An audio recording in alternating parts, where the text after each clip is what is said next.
Chapter 24:19. Dan Joding left. Luli exhaled in relief. He made sure that there was nobody around and decided to stay to recover. He had been out for a while, and he felt he had lost all his strength. Now that he was back, he couldn't even move his fingers. While he was resting, he did not let his guard down. He kept checking the outside with psychic power. The Saint King's daughter was recovering as well. The haze was too thick. She had been recovering for such a long time, but she was still dispirited after going out for a while. 1 day, 2 days, 5 days. Nothing happened outside. Luli's wounds had recovered a bit, and so had his energy. That being said, he seemed to have used up too much of his life energy. His face was pale, and he was not in good spirits. Luli felt better after he consumed a pellet he got from the Saint King's daughter that could replenish his life energy. That being said, it would take him at least half a year to recover completely. Life energy had to be replenished gradually. Dan Joding hadn't been attacking. It seemed that he could not hold on much longer. Luli could not put his mind at ease. He would not rest until he could leave this place. 5 more days. By then, I should be more than half healed and I can fly through the void. Luli thought about it and went back to his recovery. It was so quiet that it was frightening. For Luli, he could cultivate in a more horrifying place, let alone in a place like this. Time moved on. 5 days passed quickly. Dan Joding had been out all this time, but the outside of the blasted land was crowded with people. The Qin clan was very respectful, mobilizing 100,000 soldiers to surround the cursed land. No matter which direction they tried to break out of, they would be intercepted by the cultivators. Many patriarchs of the Chun family came as well. Luli would be stopped by patriarchs no matter where he tried. Given Dan Joding's speed, it wouldn't take him long to get there. By then, Luli would be doomed. Dan Joding would not ask the Chun family for help. He promised that he would owe the Chun family a favor. The Dan family was a family of emperors. A favor was valuable. Naturally, the Chun family would try their best. After such a long time, Luli had recovered a bit. At the very least, he wouldn't die in the void. He asked the Phantom King to take him away. He wanted to come out from the brown haze and then fly through the void. Within the brown fog, he would quickly become dispirited and listless. Perhaps he wouldn't even have the strength to enter the small golden door. The Phantom King went in for more than a dozen times and finally made it out of the brown area. Luli checked outside, but Dan Nine Lantern was not there. He was relieved. His body flashed and rushed out. Then, he immediately drew a formation in the air and prepared to use the void traversing technique to leave. Unexpectedly, he had just drawn an array formation in the void, and the moment the golden door congealed, the spatial zone nearby immediately trembled. Following that, the golden door collapsed. Collapse. Luli blinked his eyes and then went back into the heaven separation bead. He looked awful. If he couldn't fly through the void, he could only travel from the periphery. Dan Joding was definitely outside the cursed land. Perhaps he wouldn't be able to fly through the void in time and would be smashed into pieces by Dan Joding again. Forget it. Let me recover from my injuries first. Luli shook his head. He closed his eyes and sat down with his legs crossed. He asked Blood Fairy to check the surroundings. He was exhausted and wanted to recover first. Soon, 15 days had passed. Luli's wounds were almost healed. Apart from the paleness of his face and the lethargy of his spirit, he was fine. The daughter of the Saint King had almost recovered as well, but it would take some time for her to recover to the peak. Ow! Luli looked at the water that was only half left in the pond. The Phantom King would not be able to use it for long. If he could not find a way out before the water ran out, he would be stuck. Should I go out and have a look? If there's a chance, I will fly through the void right away. Luli asked the Phantom King to control the heaven separation bead toward the periphery. Of course, he did not go the way he came in, but to the west. The Phantom King kept going in and out, taking the heaven separation bead with him to the periphery. In an hour, Luli arrived at the periphery. He used psychic power to check. His face was filled with bitterness. Just as he had expected, there was a team of warriors outside.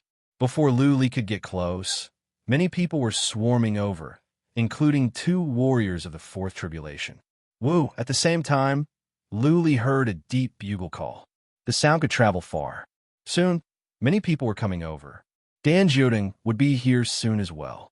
Let's go, Luli told the Phantom King to step back and enter the blasted land. The Phantom King kept going in and out. By the time Dan Juding arrived, Luli had already gone hundreds of thousands of miles into the blasted land. Dan Juding checked and shouted, "Be careful. This bastard can break out at any time. Whoever can stall him from me will be rewarded with 10 billion divine stones after I kill him." "Thank you, my lord." The warriors were cheered up. 10 billion divine stones could not be given to one person, but it was a lot. They were not required to risk their lives, just to stall the Phantom King. The news spread out quickly. All the warriors were excited. They kept their eyes on the blasted land, as if the divine stones could fly out at any time. Let's go in and cultivate. Luli had no other choice. He decided to cultivate in the core area for a while. There seemed to be many people outside. They were not from the Shan family. The Shan family was far away. It was impossible for them to mobilize so many warriors in such a short time. If they were not from the Shan family, then they could not stay outside and guard for a long time. After all, he was safe in the heaven separation bead. He might as well cultivate for a while. It was unlikely that Phoenix Queen would come to hunt him down in person. I will find a safe place to hide and cultivate for a few years. Luli made up his mind. Since he could not run away, he had to hide here. Phoenix Queen would not come in person. If a lord of the Shan family came, then there was nothing he could do. Another thing was that he could figure out a way to let Blood Fairy take control of that scroll. That scroll was mysterious and powerful. If he could take control of it, he might have a chance to escape. Let's go. Having made up his mind, Luli told the Phantom King to rush into the core area. He used the trace of Tao and psychic power to check carefully. Luli walked around for a while, and the amount of spirit water was reduced by half. Finally, he found a big palace. The palace was magnificent. The divine patterns were still intact. This must be an important palace of this sect. This is it. Luli told the Phantom King to go in and then told Blood Fairy to take action. However, the divine patterns in this palace were powerful. It took Blood Fairy an hour to crack it. Buzzing, the divine patterns in the palace were activated. Blood Fairy checked and said, "The divine patterns in this palace are 10 times more powerful than the ones in the previous palace. It will take at least 10 days for that person to come." "Okay." Luli nodded. If Shan Joding needed 10 days, then not even a lord could crack it in 1 or 2 moves. Luli still had a chance to escape. Blood Fairy, take control of the scroll and monitor the situation outside, Luli said, and began to consume the elixirs. He had acquired so many that he wanted to consume them on a large scale. At the same time, he wanted to learn the dragon reaching skill and the formation of mystical sounds. Life or death, I will leave it to fate. Luli did not want to overthink. It was pointless to think too much. He had to do his best and leave the rest to fate. Chapter 24:20. Half a year passed by in the blink of an eye. Luli stayed in the palace and did not come out. Dan Joding did not go in either. His vitality was damaged, and he was advanced in age. Before he recovered, he would not dare to go in. The Chen family was losing patience. After all, this was not their business. They were purely here to help. The Chen family had a lot to deal with. They could not stay here forever. Dan Joding understood this as well. He told the patriarchs of the Chun family to leave. The Chun family showed mercy. For patriarchs stayed, and the 100,000 warriors stayed. Only the important patriarchs left. As a matter of fact, with the soul chasers here, patriarchs or not, the soul chasers will be able to sense Lu Li's movements. Dan Juding's would go as well. The soul chasers were impressive. They could sense Lu Li's movements from tens of millions of miles away. Lu Li had been cultivating in the palace. His wounds had been healed, and his vitality had been restored as well. He didn't even pay attention to the outside world. He left everything to Blood Fairy. He focused on consuming divine energy, cultivating the dragon reaching skill, and studying the law of sound. The spinning dragon technique was very difficult to cultivate, and the later stages, especially the latter half, were even more difficult. After all, This was a heaven-defying divine technique created by the Violet Sovereign himself. This kind of skill was particularly difficult to learn because everyone's experience and way of thinking were different. Luli studied the dragon reaching skill for a month, but did not make much progress. He switched to the law of sound, and another month later, he began to study the dragon reaching skill, taking turns. In this way, he would not feel tired and it would be easier to learn. During the half a year, he consumed more than 100 miraculous herbs. He made no progress with the dragon reaching skill. He did make some progress with the law of sound, but it was still a long way off. The law of sound was powerful. Back in the days, it caused a great disturbance at the sea of sound. It was impossible to easily comprehend such a powerful divine sound law. No matter how talented one was, they would still need time. The consumption of many miraculous herbs had improved Lu Li's physical body. That being said, there was still a long way to go before he could cultivate a supreme body. Back in the days, Emperor Z was the strongest in the third plane. How many third plane warriors were there? Relying on his physical body and several skills, Emperor Z could defeat many emperors. How strong was his physical body? If the Violet Emperor did not die, it was said that there was still hope for him to break through to the Saint Emperor realm. Therefore, even though Lu Li's physical strength had been improving, he still had a long way to go to complete the supreme divine body. According to the crippled Zen master, Lu Li was still at the first stage. There were always 3 stages to the supreme divine body. There would be a very obvious sign when one entered the second stage, and the lightning tribulation would fall on its own. If one day Lu Li was struck by lightning, then he would enter the second stage. The third stage was even more terrifying. There would be godly punishment. According to what the crippled Zen old man had said, when the Violet Emperor entered the third stage, a crater appeared in a radius of 10,000 miles around him. The crippled Zen master didn't say what would happen to Lu Li when he achieved the supreme body. Lu Li had a long way to go. The crippled Zen master did give Lu Li some guidance. He told Lu Li that if he wanted to have a supreme immortal body, he must not only rely on elixirs. He must go to many dangerous places to refine his body and undergo the refinement of heaven and earth. Back then, the Violet Emperor had entered countless dangerous places before he finally achieved the supreme god physique. Lu Li did not think too much about what happened next. As long as he could arrive at the Dragon Rebel Valley safely, meet Lu Ling, and take care of the Asmodean Lord, nothing else mattered to him. Whether he could achieve the supreme god physique or not was not important. Nothing happened outside, but Lu Li did not let his guard down. He believed that Dan Jiuding would not wait like this. It was very likely that he would send a message back to his family and ask for reinforcements. Lu Li stopped. After a day's sleep, he woke up and asked Blood Fairy, "How is it going?"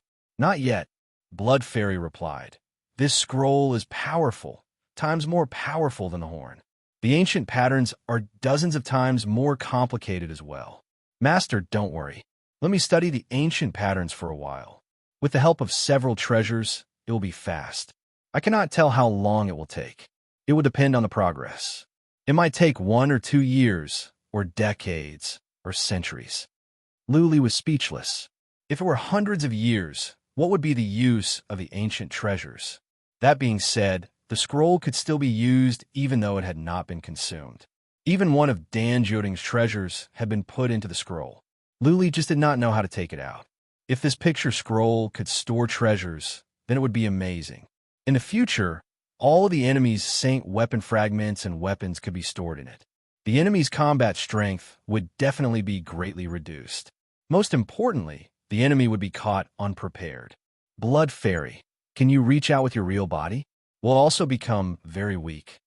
Lu Li asked. Blood Fairy answered, "I can.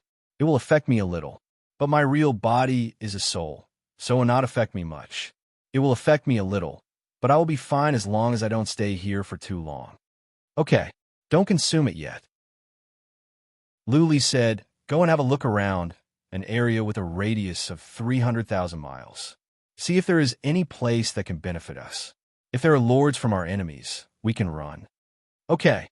Blood Fairy snuck out from the body of the daughter of Saint King and went underground to check. Luli did not want to check. After all, this was a ruin of a major sect. There were no treasures here, and there might not be any good places. If there were treasures, they would have been taken away. It was said that a powerful warrior of the great Emperor realm once came here.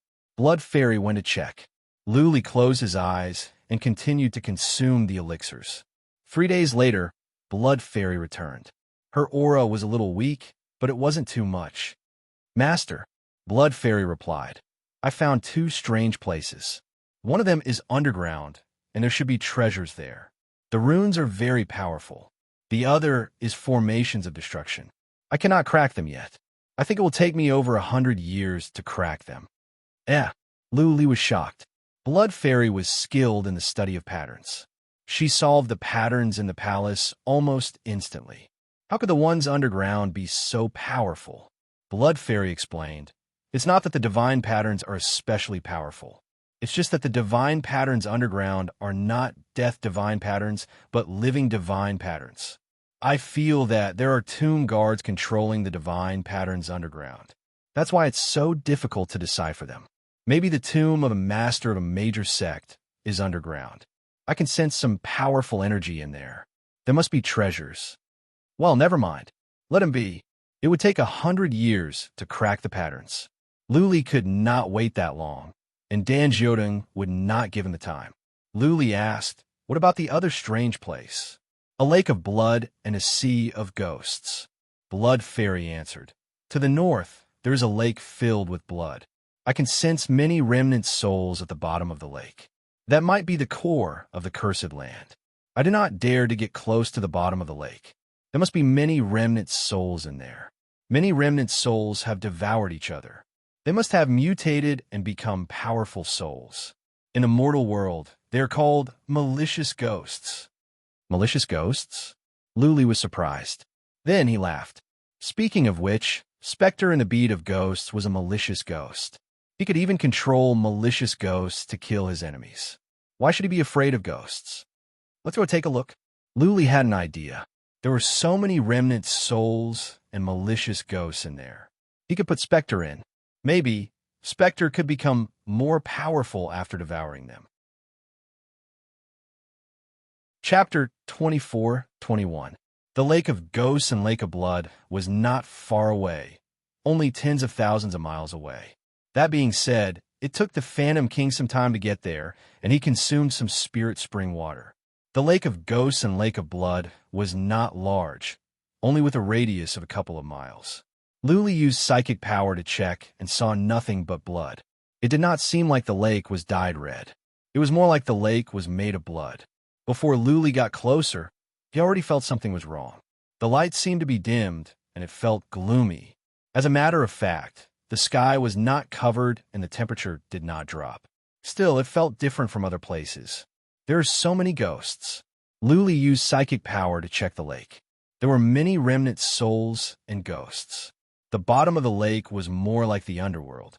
If Luli were to go down by himself, he would be frightened. After a while, Luli let out Phantom and asked him to see if he could devour the ghost. Last time, Phantom was injured by the might of the holy weapon fragment and had not recovered yet. Luli did not know if he would be in danger when he went down. Phantom approached from the edge and dashed into the lake. As soon as it got closer, it became excited. It dived in as soon as it touched the lake. But in just a moment, the ghostly shadow actually flew out of the blood lake, and below it, a green shadow chased after it. Blood Fairy said, "Master, Phantom is no match for it.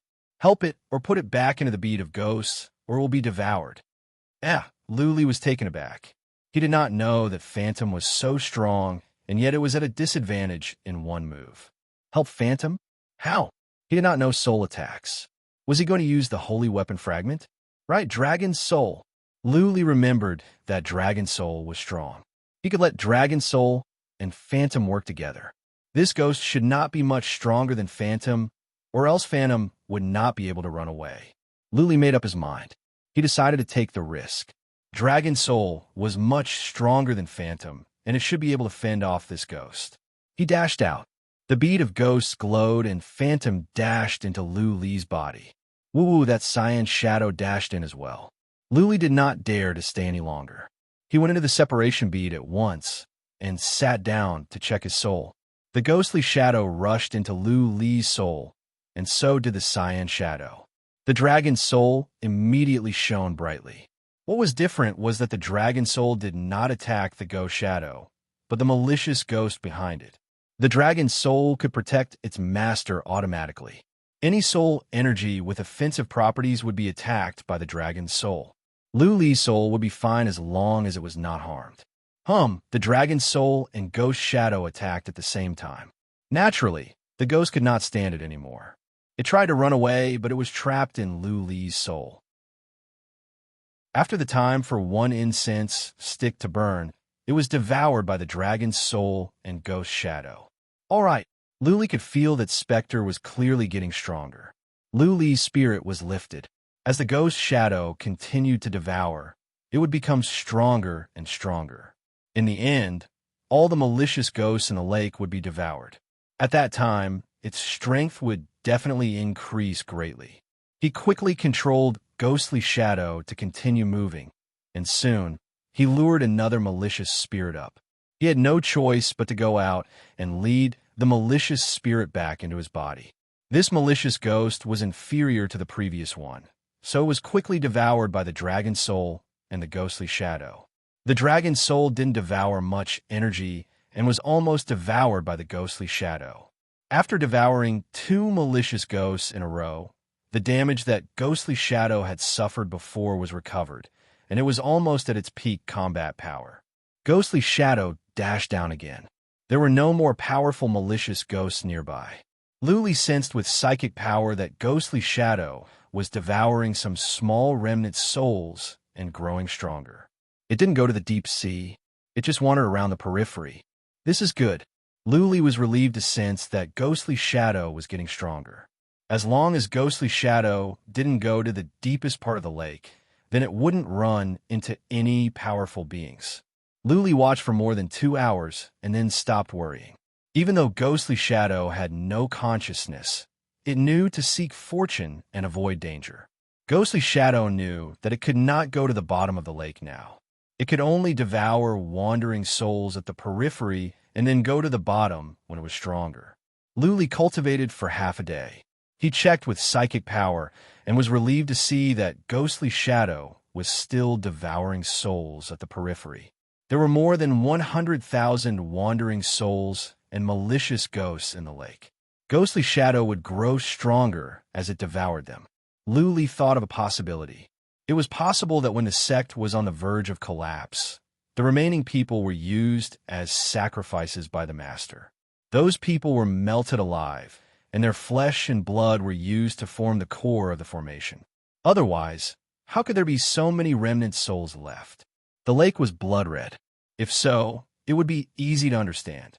Maybe, on this thought, Lu Li had an idea. Could he find a way to crack the blood lake? If so, would it mean that the core of the entire formation of the cursed land was cracked? Did that mean that he could fly through the void and leave? Lu Li shared his thoughts with Blood Fairy. Blood Fairy thought about it and said, "Is it the core of the blasted land? We can wait until Spectre devours all the ghosts, and I can go down and have a look. But I don't dare to go now. Maybe when all the ghosts are gone, the formation will be easier to crack." Okay. Lu Li knew that he could not rush. He would have to wait until ghostly shadow devoured all the ghosts. He thought for a while and said, "Blood Fairy, go out. Throw the separated heaven bead into the blood lake and then come back in." The atmosphere in the blood lake was strange. Lu Li was in the separated heaven bead. Even if enemies were to come, they would not be able to find him. It was better than floating in the air all by himself. Whoosh! Holy King's daughter dashed out and dashed into the blood lake with the separated heaven bead.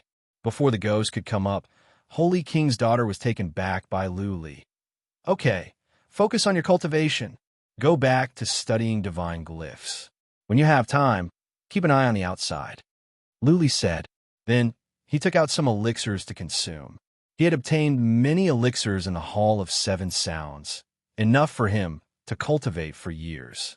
If he had consumed the elixirs like this, he would have consumed them all in 1 or 2 years. While Luli was taking his time, Dan Jodin could not wait any longer. He knew that Luli had the separated heaven bead. Clearly, Luli was cultivating in the separated heaven bead. If Luli were to cultivate in the separated heaven bead for a decade, or even hundreds of years, would they be waiting outside? Dan Jodin could wait, but would the Chun family warriors stay with him? Dan Jodin could not bring himself to ask for help. Therefore, Dan Jodin had to send a message back to report the situation and ask for help from the family. After all, Luli could not run away now. When the powerful warriors of the family came, they could work together to kill or capture Luli alive. As a matter of fact, Dan Jodin did not want to use the powerful warriors of the family. He wanted Luli's scroll very much. If the powerful warriors of the family came, say, a lord, then the scroll would not belong to him. Half a month later, the space here began to tremble. Then, a portal was opened. 5 powerful warriors swarmed out. Dan Jodin felt bitter when he saw the leader of the group. A great patriarch of the family was here. Dan Jodin would not have a share in the scroll. Chapter 24-22. In the Lake of Ghosts and Ghosts, Spectre had been devouring for half a month. Almost all the ghosts in the lake were gone. Only one powerful ghost and some wandering souls were left at the bottom of the lake. Spectre was so powerful that even Luli was worried. He was afraid that he could not control Spectre and it might backfire on him. Luli estimated that with Phantom's current ability, if he didn't have a 7th or 8th rank enchanted soul, he wouldn't even be able to stand it. Faster, Luli urged Spectre to kill the last ghost. Then, he could ask Blood Fairy to check the formation at the bottom of the lake and see if she could crack it. Woo-woo, Spectre devoured the rest of the ghosts in the lake and then dashed toward the most powerful ghost at the bottom. That ghost dashed out, roared, tangled with Spectre, and tried to devour each other. Luli had been observing with psychic power. After the time for 1 incense stick to burn, Luli felt relieved. Gui Ying's ability was stronger than that malicious ghost, so he had the upper hand. Okay.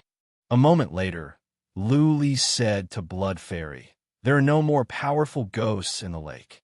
You can go and check." Blood Fairy's true body rushed out to the bottom of the lake, where she began to investigate. Luli kept an eye on Spectre to make sure that nothing could go wrong. Blood Fairy was a soul. She wasn't afraid of physical attacks, but she was afraid of soul attacks. She was especially afraid of ghosts like these. Her main body did not have much combat power, and any powerful malicious ghost could devour her. Luli was in a lake of ghosts and ghosts. The 5 powerful warriors were surrounded by a group of people. The Chun family warriors saw the 5 powerful warriors coming. One of them had an aura as vast as the sea. It was frightening. Plop! The warriors dropped to their knees at once. This was a sign of respect for the powerful warriors. The 4 patriarchs of the Chun family dropped to their knees as well. They were merely 4th tribulation warriors. Facing a lord, they were like little beasts facing the king of the beasts in the mountains. They were scared out of their nature. Rise! The 6th tribulation martial artist's white hair fluttered in the wind. His face was radiant, and he had a youthful complexion. He was in high spirits, and his eyes were like a tiger's. He landed and slightly nodded at Dan Jodin. Then he looked at the Chun clan and said, "Get up. Our Dan clan has a close relationship with your Chun clan. There's no need to be so polite." The 4 elders of the Chun family stood up. One of them said, "Elder Jiu hasn't come out for many years. I didn't expect to see him again today. It's our honor." Elder Wine wasn't his real name. It was a nickname that had been given to him over the years because he loved wine as much as his life. Elder Wine cupped his hands towards Dan Jodin and said, "Even the Lantern Ancestor has been dispatched, so it's normal for me to go as well. The Shan Clan King personally ordered us to capture this kid. If he escapes, the Shan Clan won't be able to afford to lose face." "Ha ha ha," the elder from the Chin family said with a smile. "Even Elder Gio has made a move. This brat will definitely die. Our men are surrounding him. He can't run." The spirit-chasing tribe had also sensed that he was inside. Did he think that they could not do anything to him just by hiding inside? Ha ha ha. Elder Jew nodded again. He looked at Dan Jiodong and said, Lantern Ancestor, how is it going? Tell us. We will go in and capture him later. Even though Elder Gio called Dan Jiodong Lantern Ancestor, he didn't sound too respectful. The Shan family had many branches. Elder Gio and Dan Jiodong were not from the same branch. Since Elder Gio was powerful and enjoyed a high status in the family, he didn't need to show too much respect to him.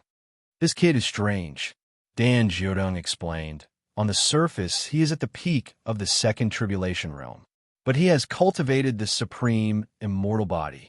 His physical strength alone is comparable to that of the fourth tribulation realm. He has a powerful puppet that is as powerful as the peak of the fourth tribulation realm. Also, he has a holy weapon shard and 2 ancient treasures. I almost took him down, but his primordial treasure stopped me. Really? Elder Gio and the others were excited. The patriarchs of the Qin family were also intrigued. Of course, the Qin family didn't dare to do anything. The Qin family only had one powerful warrior of the Lord Realm, which was much weaker than the Shan family.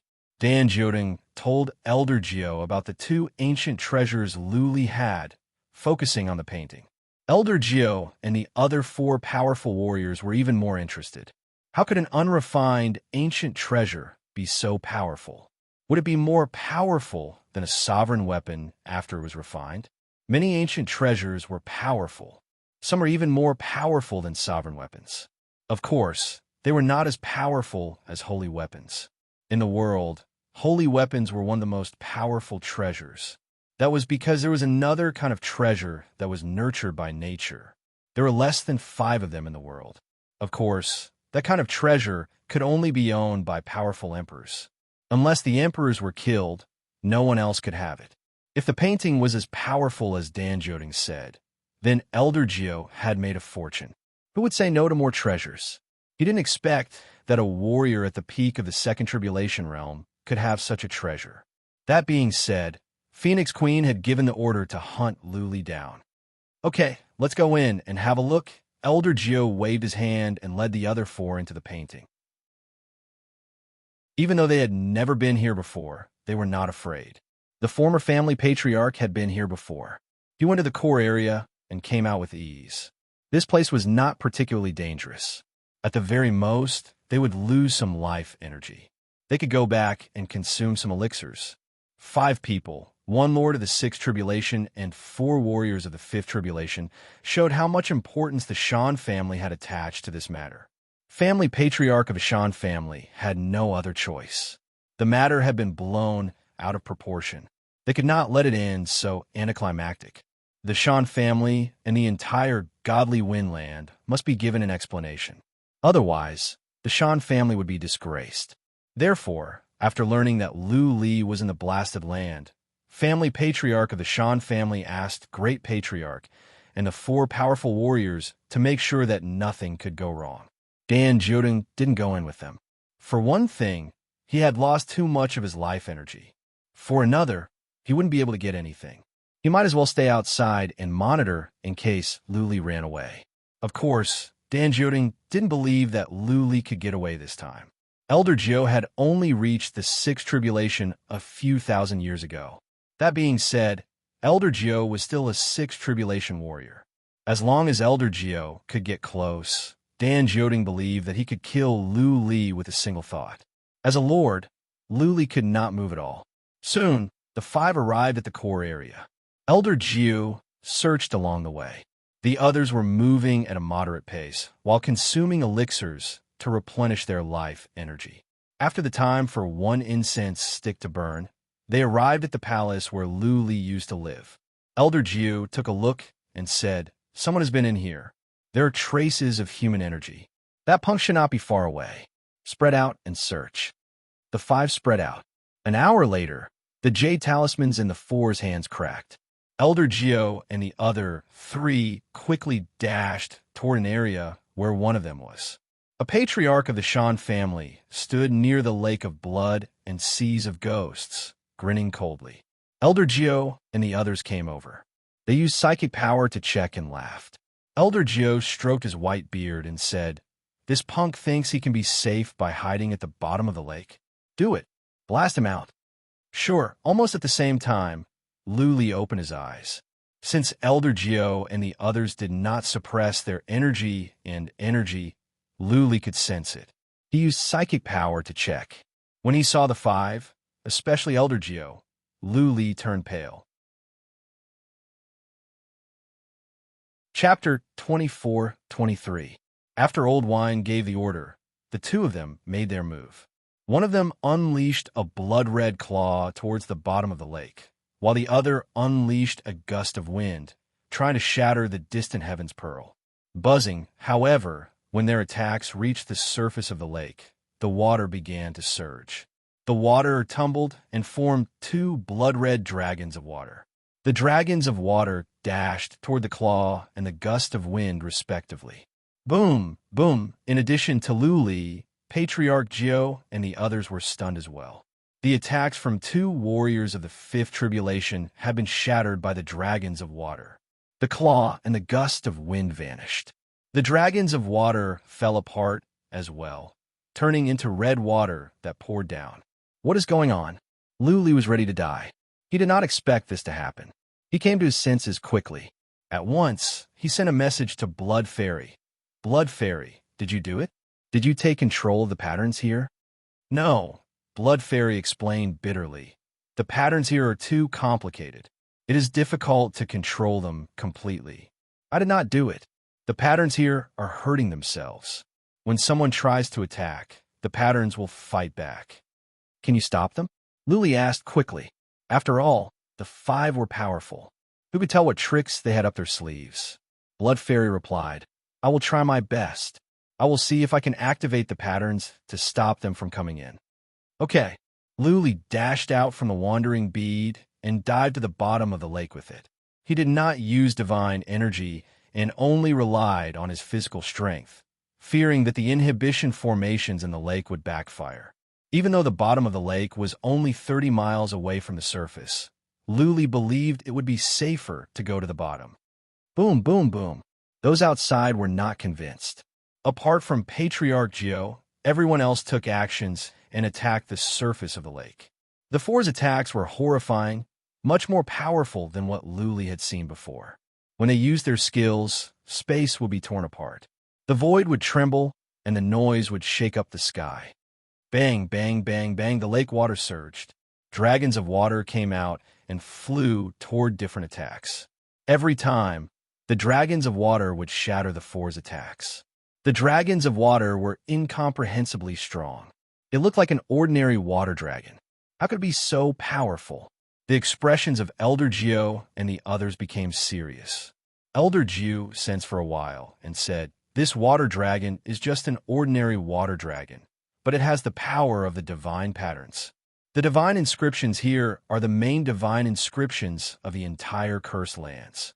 No wonder they could withstand your attacks. Let me try.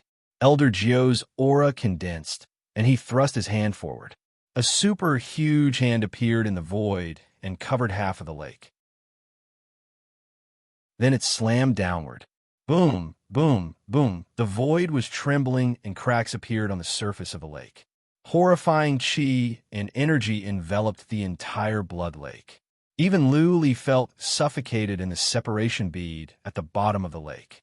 It's over if we can't hold on. Luli prayed to himself. He did not even dare to send a message to Blood Fairy for fear that she might be disturbed. His divine will was locked onto it, and his heart was stretched to the extreme.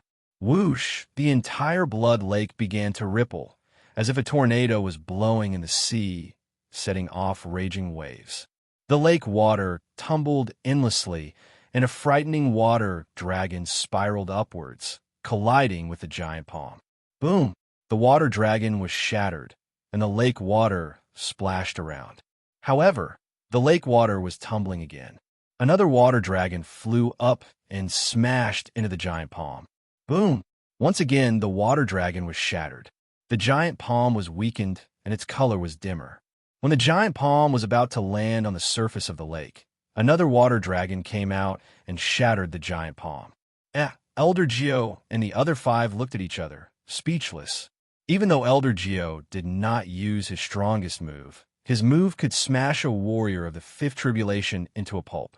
Yet, this water dragon could shatter Elder Geo's attack. It really is the main divine pattern. I think this might be the core of the Cursed Land. Elder Geo nodded. Regular divine patterns could not withstand his attacks. Elder Geo frowned and said, "Should we go down and have a look?" Elder Geo and the others were knowledgeable. They had been to many dangerous places and gone through many dangerous situations. Even though they did not know much about divine patterns, they could tell something was wrong. Their attacks had caused the divine pattern to backfire. It might not be Lu Li who was controlling the divine pattern. They didn't believe that Lu Li could control the divine patterns here. Attacking the divine pattern could backfire. What if they didn't? Lu Li could go in easily, which meant that he could go in easily as long as he didn't attack. As long as he could get to the bottom of the lake and get closer to Lu Li, it would be easy to take him down or kill him. "I will go down now," an old man with a goatee said. The others nodded. He walked to the surface of the lake slowly. When he touched the water, he didn't trigger any backfire from the divine pattern. He was relieved and went into the lake slowly. Lu Li saw this. He thought of something and let out the phantom.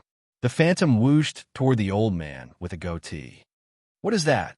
The old man with the goatee sensed it with psychic power. Out of instinct, he was alarmed. Before the phantom arrived, a ghastly chi and energy spread out. The chi and energy of the phantom were strong. Remnant souls and ghosts. The old man was about to attack when Master Geo said, "Goat, don't do it." The phantom was coming.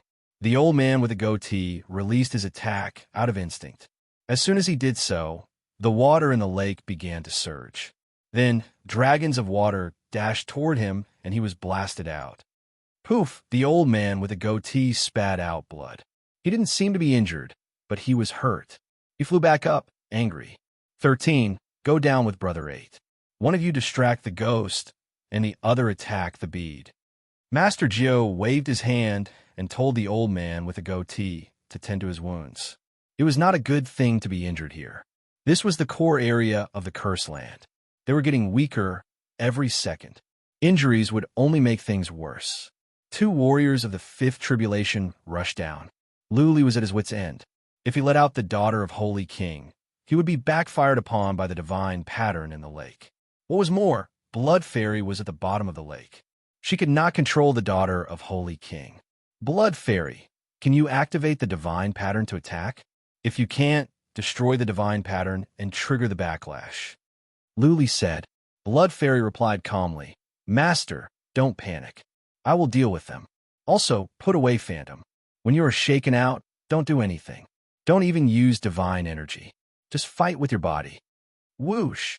The 2 warriors had dashed down. This time, Lu Li had put away Phantom. Therefore, they could sneak down easily. Their psychic power was strong. They could see through the separated bead and see Lu Li. "Kid, surrender and we'll spare your life." An old man's voice came to Lu Li's mind. As soon as he finished his words, the divine pattern at the bottom of the lake suddenly glowed. Then, the water in the lake began to tremble. Many dragons of water came out and attacked the 2 warriors. Back off. Chapter 24:24. Boom, boom, boom, the 2 retreated quickly. However, they were in the lake, and there were dragons of water coming from all directions. The 2 had nowhere to run. They were smashed out of the lake after more than a dozen strikes. The 2 were in a worse state than the one with the goatee. They looked awful. Their abilities would be weakened when they were in the lake. Now that they were injured, their abilities were weakened even more. Buzzing, Lu Li was shaken out from the separation bead. He listened to Blood Fairy and did nothing. He did not even dare to use divine energy. The dragons of water did not attack him. Though he was shaken by the dragons, he was not hurt. He can control the pattern. Patriarch Geo used psychic power to check on Lu Li. Seeing that Lu Li was fine, Patriarch Geo pulled a long face. One of them was at the Lord Realm, and 4 at the Fifth Tribulation were trying to kill a warrior at the peak of the Second Tribulation. It was like 5 lions trying to kill an earthworm. The earthworm was still alive, but the lions were disgraced. That being said, they could not be blamed. It was not that they were not strong enough.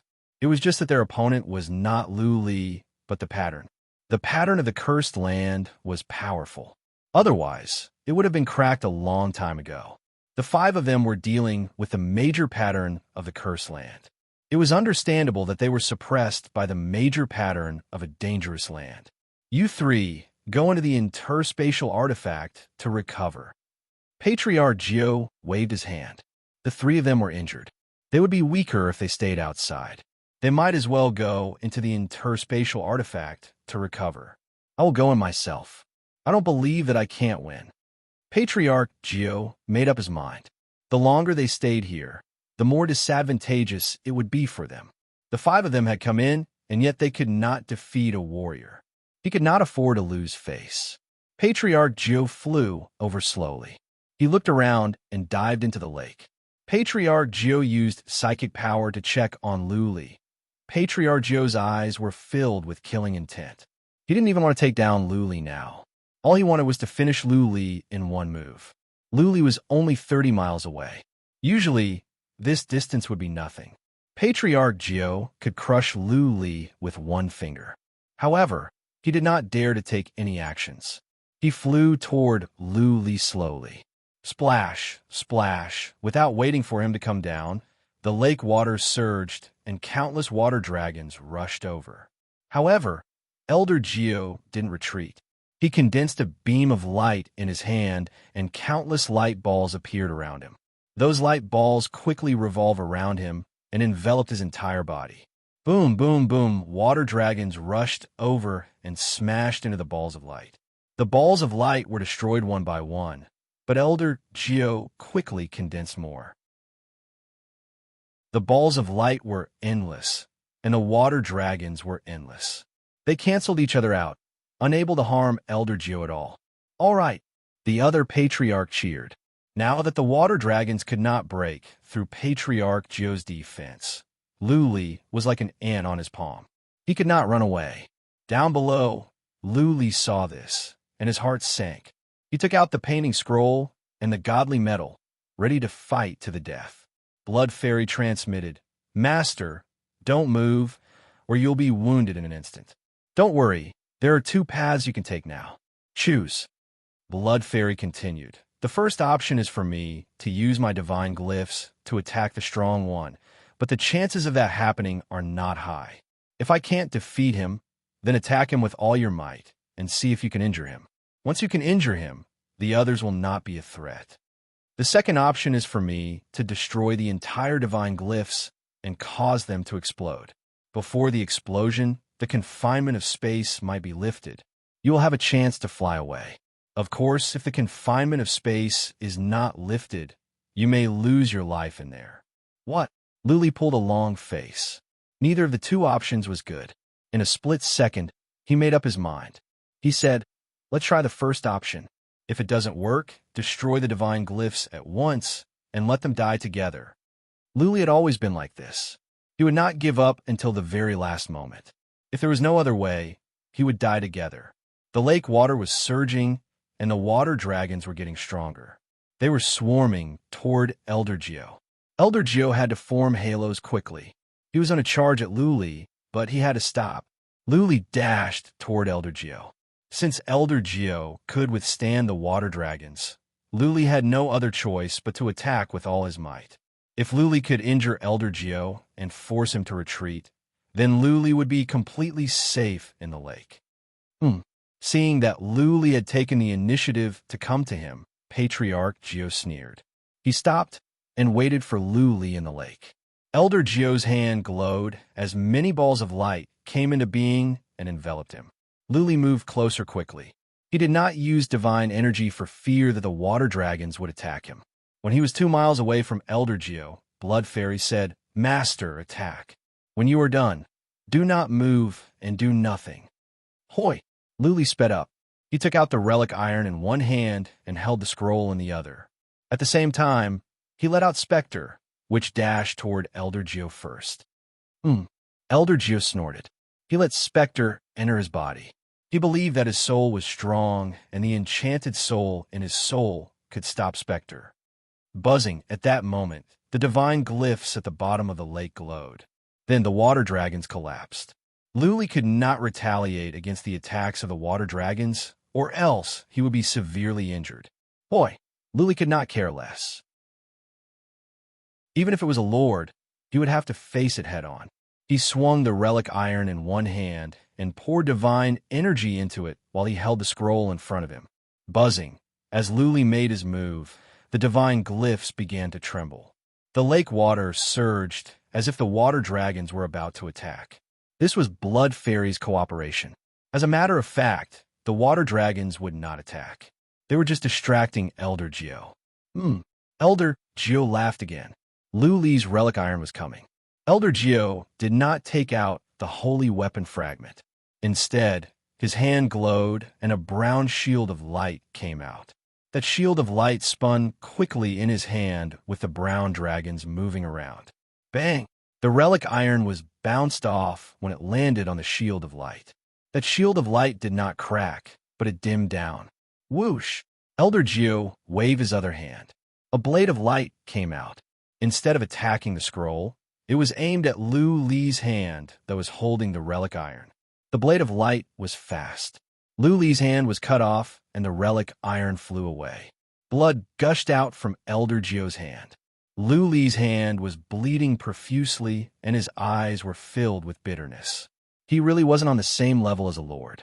It was like a child facing a strong man. No matter how the child struggled, he could not withstand a single blow from a strong man. Blood Fairy, do it. Destroy the divine glyphs. Luli yelled. It was impossible to defeat Elder Geo. The only way left was to destroy the divine glyphs here and trigger an explosion of the divine glyphs in the entire blasted land. If the space confinement could be lifted, Luli would have a chance to fly across the void. If they couldn't break free, then they would all die together. Chapter 24-25. Is this the ancient treasure that the Lantern Ancestor mentioned? Patriarch Geo stared at the scroll in Luli's hand with excitement. Even though he could not tell what was special about the scroll, Danjo Deng would not lie. Luli holding it in front of Patriarch Geo was proof of this. Whoosh! Seeing that Luli was retreating, Patriarch Geo Deng aimed at the scroll.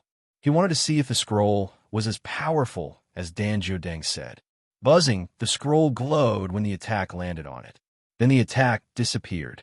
The scroll was not damaged. It didn't even tremble. It really is a treasure.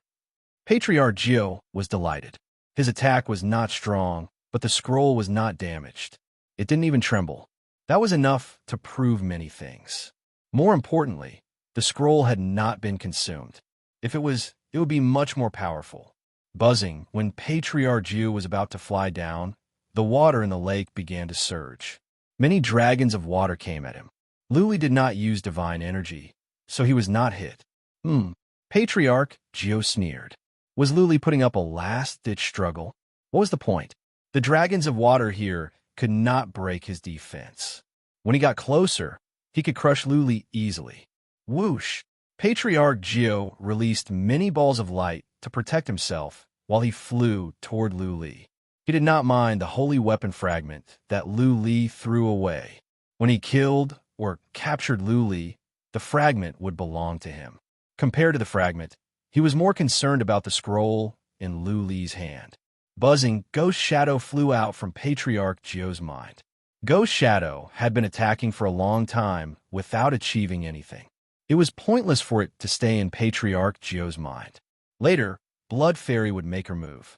Naturally, Patriarch Geo had to take back Ghost Shadow. Stop struggling. Surrender. Come back with me. Patriarch Geo may not kill you, but if you resist, you will suffer a miserable death. Patriarch Geo said. Luli went back to the bottom of the lake without saying anything. He just took a healing pellet. Patriarch Geo approached quickly. When he was 2 miles away from Luli, Patriarch Geo's hand glowed, ready to attack. Master, get ready. Blood Fairy's voice rang out, and then the bottom of the lake lit up brighter and brighter. This time, there were no ripples in the lake. Even the surging water dragon from before had calmed down. The divine patterns lit up one after another, and they were like fire dragons weaving through the bottom of the lake. The entire bottom of the lake was as bright as day. The bottom of the lake shook violently as if an earthquake was about to happen. An oppressive aura suddenly spread out, enveloping the entire blood lake. Whoosh, whoosh, a gust of wind swept through the entire cursed lands, causing purple mist to churn. A suppressive aura spread out in all directions with the lake as the center. Boom, boom, boom. With the lake as the center, the ground trembled continuously. The heavens and earth shook, as if the earth was about to collapse and the entire world was about to be destroyed. What's the situation? The elder's expression changed drastically. Even the three people who were recuperating in the spatial god artifact sensed that something was amiss. They all rushed out. Huh? Kid, are you crazy? Elder Joe's expression changed drastically. He sensed the divine inscriptions and shouted angrily, "You dare to detonate the divine inscriptions here? Stop, or you'll be the first to die." Ha ha ha. Luli laughed like a lunatic. He shouted, "I never wanted to live. Let's die together." As Luli shouted, many places at the bottom of the lake began to crack. Waves of water surged up. More horrifying energy surged out from the bottom of the lake. Elder Gio and everyone else sensed that they were in mortal danger. Let's go. After years of living on the line between life and death, Elder Gio and the others had developed the instinct to escape. Elder Gio rushed out from the bottom of the lake and yelled, "Run!" Elder Gio did not know how Luli had triggered the explosion of the divine inscriptions. However, the divine inscriptions in the cursed land were horrifying.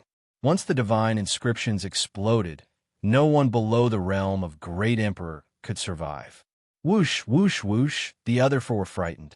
As soon as Elder Gio shouted, they ran toward the periphery as fast as they could, like frightened rabbits. Whoosh! Luli moved as well. He put away the relic iron. Blood Fairy dashed into his body and said, "Master, it's all up to fate now."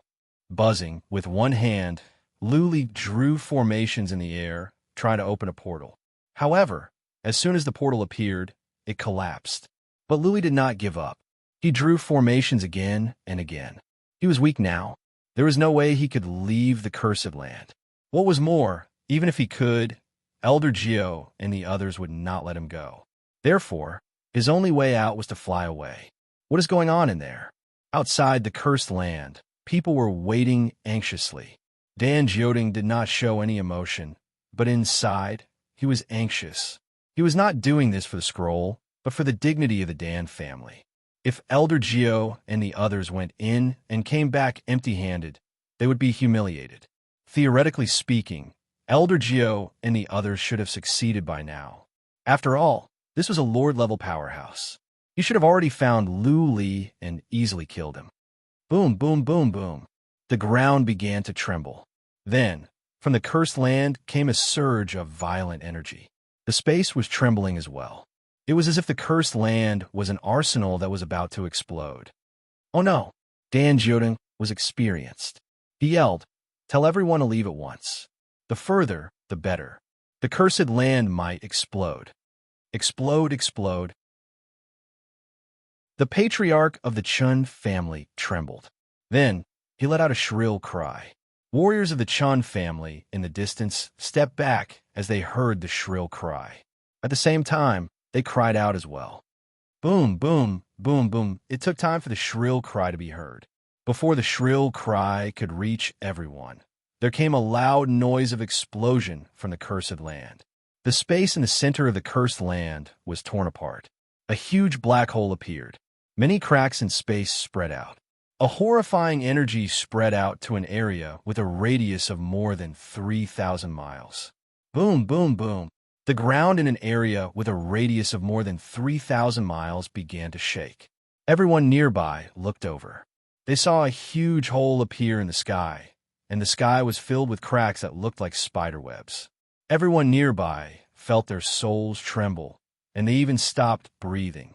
Boom, boom, boom, boom. Deafening noises of explosion came out, shaking heaven and earth. The horrifying wind flattened the mountains around the cursed land. Mushroom clouds rose up to the sky. The sound of explosion and the stifling energy spread out to an area with a radius of more than 3,000 miles. Many people were alarmed.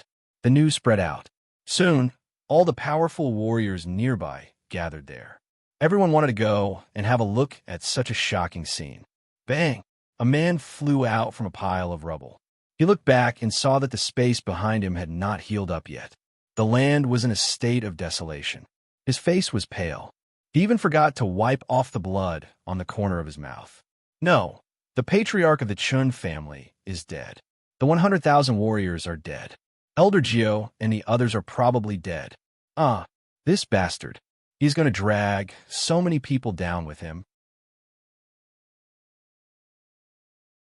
Chapter 24-26.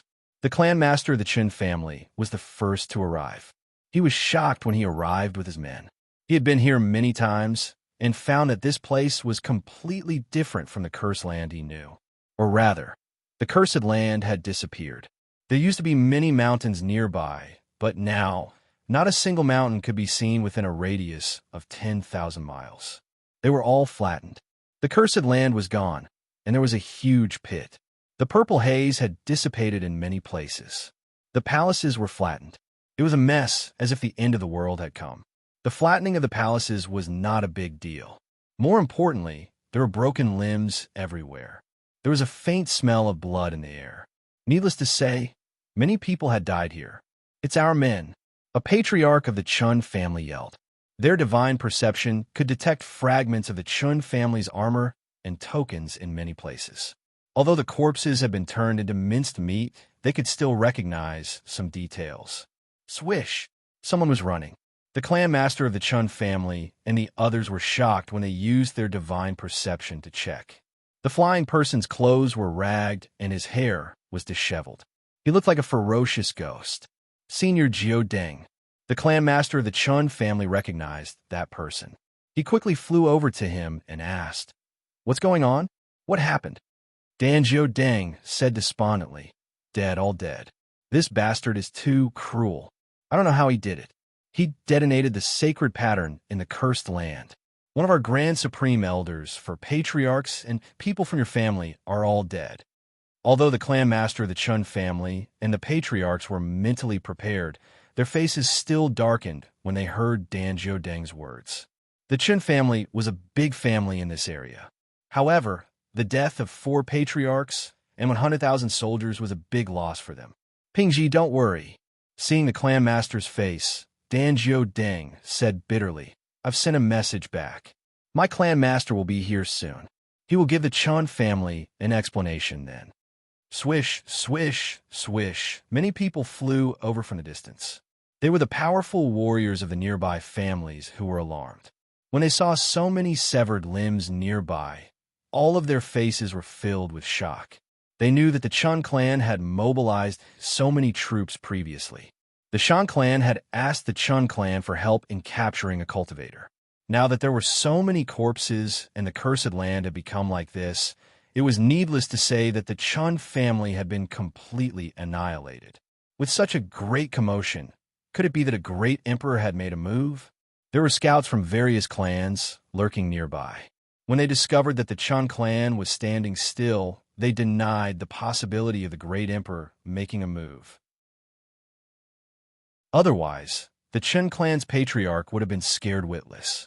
The divine inscriptions in the cursed lands are so powerful. How can they self-destruct? Could it be that the person your clan is pursuing is a divine inscriptionist? The Chun clan leader asked in confusion, then added, "Is that person dead?" "No idea." Dan Jiao eyes turned slightly red. He thought for a moment and said, "He should be dead. He's in the center of the cursed land. Our grand elder is dead. How can he not be dead? It's too easy for him to die."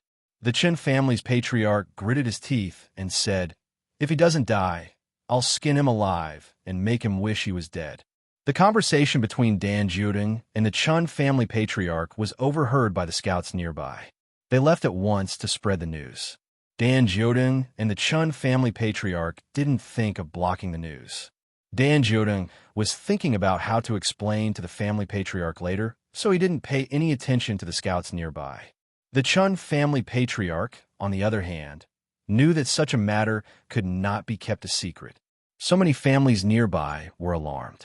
If they didn't know the whole story, they would suspect that some great emperor was trying to deal with the Chun family. Soon, the news spread out. It was too big to be kept under wraps. Dozens of families nearby were alarmed. Soon, the news spread to all corners of the godly Wind continent. The Shan family had been pursuing a young warrior named Lu Li. People at the center of the godly Wind continent knew about it. Some of the north had heard about it as well. Everything made sense. This young warrior named Lu Li ran into the cursed land. Then, Dan Jodeng, the Shan family great patriarch, and 4 patriarchs all went after him. For some reason, the cursed land suddenly exploded. The Shan family great patriarch and 4 patriarchs, as well as the 100,000 warriors and 4 patriarchs of the Chun family, were all killed. The death of the Chun family warriors and the 4 patriarchs of the Shan family were nothing. But the death of Patriarch Jiao caused a sensation at the godly Wind continent. A powerful warrior of the Shan family. A powerful warrior of the Shan family. Normally, nobody dared to provoke a family of great emperor. Even if there were some conflicts, it was unlikely that any powerful warrior would die, not to mention a powerful warrior of the Shan family. That was why a family of great emperor was powerful. With the existence of a great emperor, nobody dared to offend this family. A family of great emperor would occupy a large piece of land with endless resources. Over the years, the powerful warriors of the family would not die. The younger generation of the family would grow up, and the number of powerful warriors would increase.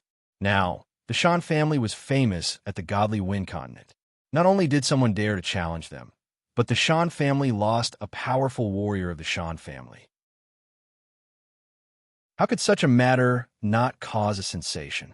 3 days later, the Shan family patriarch arrived at the cursed land. He asked about what had happened and went around the cursed land. He comforted the Chun family patriarch and then went back with the others. The cursed land had become like this. Patriarch Jiao and the others were dead. Lu Li would not survive. What else could the Shan family patriarch say? He had to admit that he was unlucky and go back to apologize to Phoenix Queen. Upon his return, the Shan family patriarch went to the Phoenix Palace. To his surprise, Phoenix Queen was not there. Phoenix Queen left a message for a maid, saying that she was going to explore a dangerous place with another emperor. The Shan family patriarch made an announcement after much thought. He said that Patriarch Jiao and the others went to hunt down Lu Li. Though they killed Lu Li, they accidentally detonated the ruins of the cursed land, causing the land to explode. The death of Patriarch Jiao could not be kept a secret. The Shan family patriarch might as well admit it openly. In this way, he could save some of his reputation. This meant that the death of Patriarch Jiao was not caused by Lu Li. It was the explosion of the ruins of the cursed land. When the news came, the godly Wind continent quieted down. After all, the cursed land was one of the 3 most dangerous places of the godly Wind continent. It was understandable that the explosion of the ruins could kill a powerful warrior of the Lord Realm. That young warrior is lucky. He had a powerful warrior of the Lord Realm die with him. Many people said the same thing. Nobody believed that Lu Li was still alive. The explosion of the cursed land was so horrifying that even a powerful warrior of the Lord Realm could die. How could Lu Li be alive? As a matter of fact, Lu Li was still alive. But at the moment, living was worse than death. He was in a mountain at the north of the godly Wind continent. He had passed out and was covered in blood. One of his arms was broken. His other hand and the bones in his legs were broken as well. Only a few of his bones were intact. He was like a boneless maggot lying on the mountain, with 2 ferocious beasts tearing at his flesh. If it were not for the fact that his body was strong enough and the 2 beasts were just average beasts, he would have become their food. Before the explosion of the cursed land, the space was unfrozen. Lu Li successfully drew a formation in the void and flew away. However, not long after he got in, before the golden door was closed, the space was torn apart and he was forced out. Chapter 24-27. Roar, roar. The two beasts were tearing at Lu Li's arms and legs with their teeth. Unfortunately, Lu Li's body was too strong.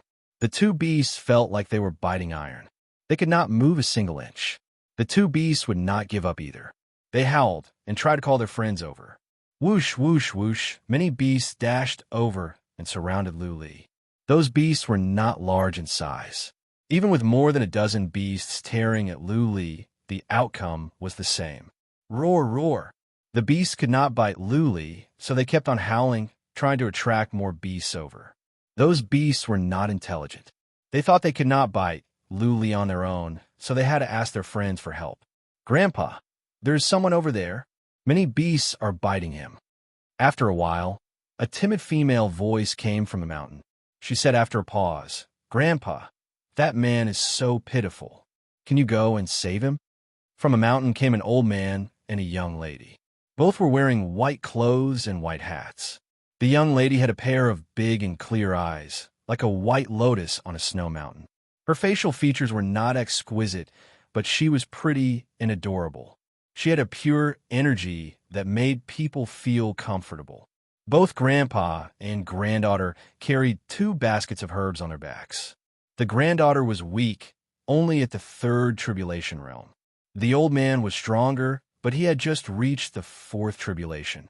He was not strong, but he was strong enough to deal with the beasts. Otherwise, they wouldn't have the courage to come to the mountain to collect herbs. The old man checked Lu Li with psychic power, but he was hesitating. Lu Li's injuries must not have been caused by beasts. He must have been attacked by enemies. The old man was the chief of a nearby tribe. He was the most powerful warrior in the tribe. Their tribe was weak, the kind that could be destroyed by any force. What if Lu Li's enemies were powerful? That would bring disaster to their tribe. Lu Li seemed to be at the peak of the 2nd tribulation, but he was so badly injured that the beast could not bite through his flesh. There must be something special about Lu Li. Grandpa, seeing that her grandpa didn't move, the granddaughter looked up in confusion and said, Didn't you teach us to be kind? We can't just stand by and do nothing. Grandfather looked at his granddaughter's pure eyes, pondered for a moment, and finally rushed forward. His battle prowess was still passable. More than half of the fierce beasts were killed by him, and the remaining fierce beasts fled. This person is seriously injured. His granddaughter walked over. She could not bear to look at Lu Li. She took out some pellets and fed them to Lu Li. Grandpa thought about it and applied some pellets to Lu Li as well. Grandpa, shall we bring him back to the tribe? The granddaughter waited for a moment and said with pity, He is very pitiful. He will be eaten by the beasts here. This won't do. Grandfather firmly refused. This person's origin is unknown. We can't bring him back to the tribe. If something happens, it will implicate the tribe. Suer, listen to us. We'll heal him. He won't die. Grandpa, there's so many berserk beasts here. However, the granddaughter said stubbornly, he is unconscious. If we stay here, what if we encounter other powerful beasts? We can't just watch him die. Didn't you say that saving a life is better than building a 7-storied pagoda? All right, Grandpa thought about it. Eventually, he decided that he could not allow his granddaughter's pure heart to be polluted by the mortal world. He said, But we cannot expose this person. We must hide him in our secret room, and you cannot tell anyone. Okay. The granddaughter grinned happily. She was happy that she had done a good deed. The old man put Lu Li into his interspatial artifact and destroyed the traces nearby. Then, he left with his granddaughter. They went down a mountain quickly. 4 hours later, they arrived at a small tribe. The entire tribe had a population of just over 3,000. There were not many warriors, and they rarely had contact with the outside world. Greetings, family patriarch. Suer, you're back. Greetings, Suer. Both grandpa and granddaughter were well received in the tribe. Grandpa was the most powerful warrior in the tribe and was respected. His granddaughter was the little princess of the tribe, loved by everyone. Grandpa and granddaughter walked back to their residence, which was a stone fort. Grandpa activated the divine rune and sent Lu Li to the secret room. Suer fed Lu Li some healing pellets. For the next couple of days, Grandpa and granddaughter took turns to take care of Luli. Luli was in a coma, but his wounds were recovering. That being said, the source of his life was damaged at the blasted land. Therefore, his recovery was slow, and his chi and energy were weak. Grandpa was in a state of anxiety for more than a dozen days. None of Lu Li's enemies came after him, which put his mind at ease. He would send Lu Li away when he recovered. Lu Li woke up on the 18th day. He felt pain all over his body. He was so weak that he could barely keep his eyes open. That being said, he could use psychic power to check. He took a look and found himself in a sealed room with divine runes activated. He was lying on the bed with herbs on his body. Someone has saved me. Lu Li came back to his senses and breathed in relief. He still had lingering fears when he recalled what happened at the blasted land. He was glad that he was not smashed near the city when he was knocked out. Otherwise, he would be in the dungeon of the Shan family. Buzzing, Lu Li's mind wandered for a moment when the inhibition formation glowed and a pretty girl walked in. As a matter of fact, the girl had matured. She was still young, but she was a young girl. Compared to Lu Li's age, she was no different from a little girl. He was less than 20 years old at most. Alsuer walked in. She sensed that Lu Li's chi and energy were getting stronger. She smiled and said, "You are awake." Lu Li forced his eyes open. Looking into the girl's pure eyes, he tried to smile and said, "Did you save me?" "Thank you." The girl smiled sweetly and said, "Grandpa and I brought you down from the mountain. I am Lu Suer. What is your name?" The girl was so innocent. Lu Li wanted to give her a fake name. But on second thought, he said, "I am Lu Li. When I recover, I will thank you handsomely." "You are welcome," Lu Suer said with a smile. Grandpa said that doing good is not for reward. He said that good people will be rewarded. If you do too many good deeds, heaven will bless you. Ha ha. Lu Li laughed. Did good people really have good karma? Would the heavens really protect him? He had seen too many good people die tragically and bad people wreak havoc for tens of thousands of years. In this world, only the strong were respected. Good people often died early. The weaker you were, the easier it was for you to be bullied, and the easier it was for you to die. But of course, Lu Li would not say this to the girl. It was rare to see such a pure and kind girl. How could he spoil her innocence? "Brother, are you from the outside world?" Lu Suer's eyes glowed. She asked with curiosity, "I heard that the outside world is big, beautiful, and prosperous. Is it true? I want to go out and have a walk. Too bad I am too weak. Grandpa won't let me." "It is big. Many places are beautiful and prosperous." Lu Li thought about it and said, "But you better not go out. The outside world is messy and there are many bad people. If you go out, you will be hurt." Lu Suer was so innocent that she could talk to a stranger without any precaution. Plus, she was cute and pretty. It was not hard to imagine what would happen if a girl like her went out. Chapter 24-28. Lu Suer was honest. She talked with Lu Li for a long time, telling him about the situation of the tribe. The ancestors of this tribe used to be a big family. Later on, the family was wiped out. This branch of the tribe escaped and settled down here. The ones that escaped were good enough. What was more, the most powerful warrior died when he made it here. Gradually, the branch of the tribe declined. There were not many resources here, and Xinqi was scarce. As a result, the family grew weaker. In this generation, the most powerful warrior was only at the initial stage of the fourth tribulation. There were few people around. The nearest city was hundreds of thousands of miles away. There were dozens of villages and tribes nearby. There were 3 middle-level forces that occupied the best mountains and resources. Their tribe was bullied all year round. There was a middle-level force that would bully them from time to time. They were angry but dared not to speak up. In this world, those who were not powerful would be bullied. Lu Suer left after a while. After a while, her grandpa, Lu Chunlei, came in. He was a kind old man, but he asked Lu Li some vague questions. For example, did Lu Li run into some powerful enemies, and where did Lu Li come from? "Don't worry," Lu Li put it bluntly. "I will rest for a few more days. When I am better, I will leave. Tell Suer not to tell others my name." I will leave secretly, and I will not bring you any trouble. That is not what I meant. Lu Chunlei was embarrassed, but Lu Li waved his hand. Lu Chunlei didn't say anything else and left the secret room. Lu Li took 2 healing pellets, closed his eyes, and fell asleep. After 2 days of sleep, Lu Li was still weak, but clearly he was better. He sat with his legs crossed to tend to his wounds. In this way, he could recover faster. His arms grew back quickly. Lu Suer would come in every now and then and talk to Lu Li. He liked this innocent and kind girl. She was like a younger sister to him. It was the 8th day. Lu Li's wounds were half healed. He could leave at any time. He planned to rest for 3 more days before leaving. He was afraid that the Shan family was still on the trail. If they came to this place, everyone in this small village would die. Buzzing right at that moment, the inhibition formation in the secret room lit up. Lu Suer rushed in. Lu Chunlei said, "Suer, stay in here. Do not come out until I open a rune. Do you understand?" "Grandfather." Lu Suer's face was full of panic. She sobbed and said, "Grandpa, you must be careful. Don't fight with those bad people. If you really can't, hand Suer over. I can't live without you, grandfather. Don't say any more.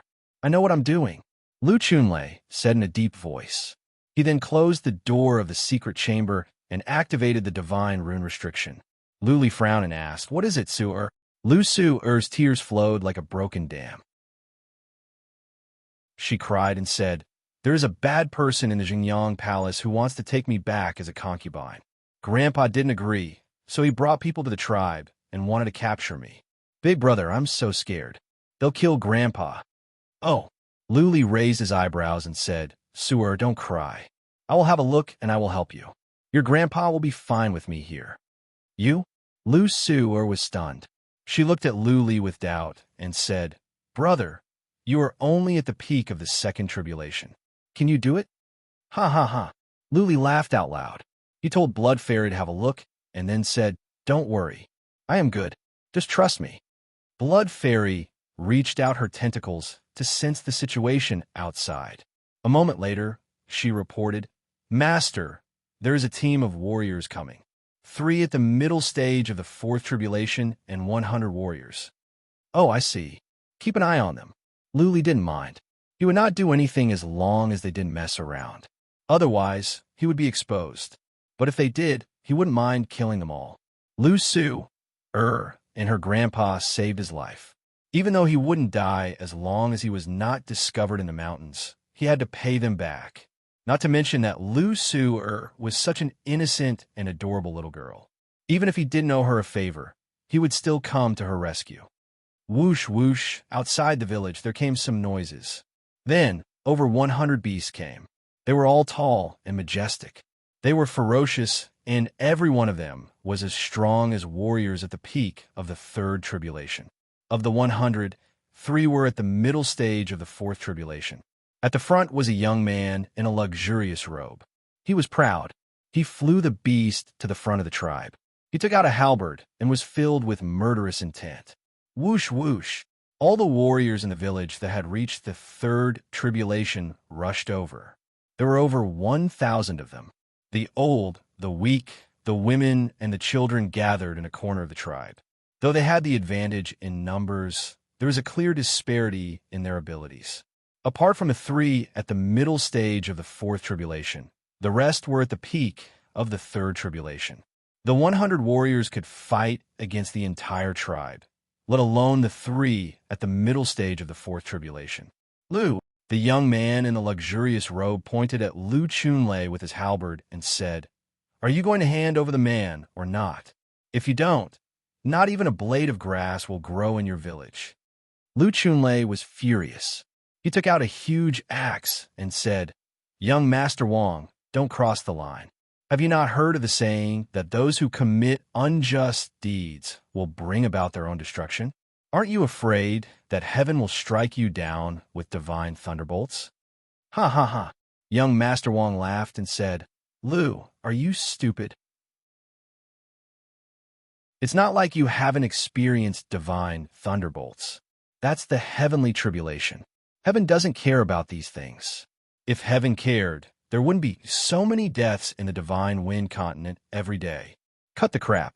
If you don't hand over the man, I'm going to make a move. Kill. Lu Chunlei could give in to other things. It didn't matter even if he died. But his only granddaughter was his reverse scale. If anyone dared to touch his granddaughter, he would risk his life. Buzz, right at this moment, a black mist rose from the stone castle where Lu Chunlei lived. Following that, the temperature of the entire village seemed to drop a lot. Everyone felt their bodies shiver and their hair stood on end. What is that? Young Master Wang and the others shivered and looked at the black shadow. The black shadow was so fast that it rushed to the front of young Master Wang and the others. A brown-haired old man beside young Master Wang shouted, "Young Master, retreat. I'll block it." Woo woo, a strange cry was heard. The black shadow drilled into the body of the brown-haired old man. The old man's body shivered. Following that, his eyes rolled back and he fell. The black shadow drilled out of his body and rushed into young Master Wang's body. Young Master, the other middle stage, fourth tribulation realm martial artist, was frightened. However, before he could do anything, young Master Wang's body flipped and fell. He died immediately. Woo-woo, that black shadow flew out again and rushed towards the third middle stage, fourth tribulation realm martial artist. That person was frightened. As he flew away, he shouted in horror, "Run! Go back and report to the palace lord immediately." Just as he shouted, the black shadow caught up to him. Following that, this person became a corpse again. The rest of the soldiers were frightened. They turned into birds and beasts and fled in all directions. There's a ghost. Chapter 24-29. The ghosts, of course, were not wild ones. They were ghosts raised by Lu Li. They were just 3 warriors at the middle stage of the fourth tribulation. Lu Li could kill them himself or ask the daughter of Saint King to do it. But it would be easier for him to kill the ghosts. Not many people knew about the background of the ghost. What was more, the ghost was powerful. It had devoured so many ghosts in the Blood Lake. It was more than enough to deal with several warriors at the middle stage of the fourth tribulation. The specter chased after them for a while and killed more than 20 warriors. The rest ran away. Lu Li controlled the specter to come back. Seeing the ghostly shadow fly back to his castle, Lu Chunlei seemed to be deep in thought. The rest of the villagers were still frightened to the point that their faces were a little pale. Firstly, it was because the malicious ghost was scary, and secondly, it had killed the young palace lord of Xingyang Palace. This was too much. Presumably, the experts and army of Xingyang Palace would arrive soon, right? Clean up the battlefield. Lu Chunlei waved his hand. Then he flew back to his castle and went into a secret room. Lu Suer was waiting with worry. She went over to Lu Chunlei anxiously and asked, "Grandpa, how is it?" "It is okay. It is done." Lu Chunlei forced a smile. He looked at Lu Li and patted Lu Suer's head. "Suer, go out. I need to talk to you." Lu Suer nodded and left. Lu Chunlei cupped his fists and said, "Brother Lu, just now, yes." Lu Li nodded and said, "I controlled that ghost. Don't worry. It is not evil and will not harm people. It is just a piece of treasure." "Brother Lu, I didn't know that you are a master." Lu Chunlei bowed and said, "Brother Lu, thank you for saving our lives. I thank you on behalf of all the people in the tribe." "Lord Lu, you are flattering me." Lu Li waved his hand with a smile and said, "If it were not for you and Sir, I would be dead by now. You have done me a great favor. I'm just doing you a small favor. I have a presumptuous request." Lu Chunlei bowed and said solemnly, "If you can help me, I can die with no regrets." Lu Li helped Lu Chunlei up and said with a smile, "Lord Lu, you don't have to be so polite. Just say it." Lu Chunlei said, "Brother Lu, please take Suer away. The further the better.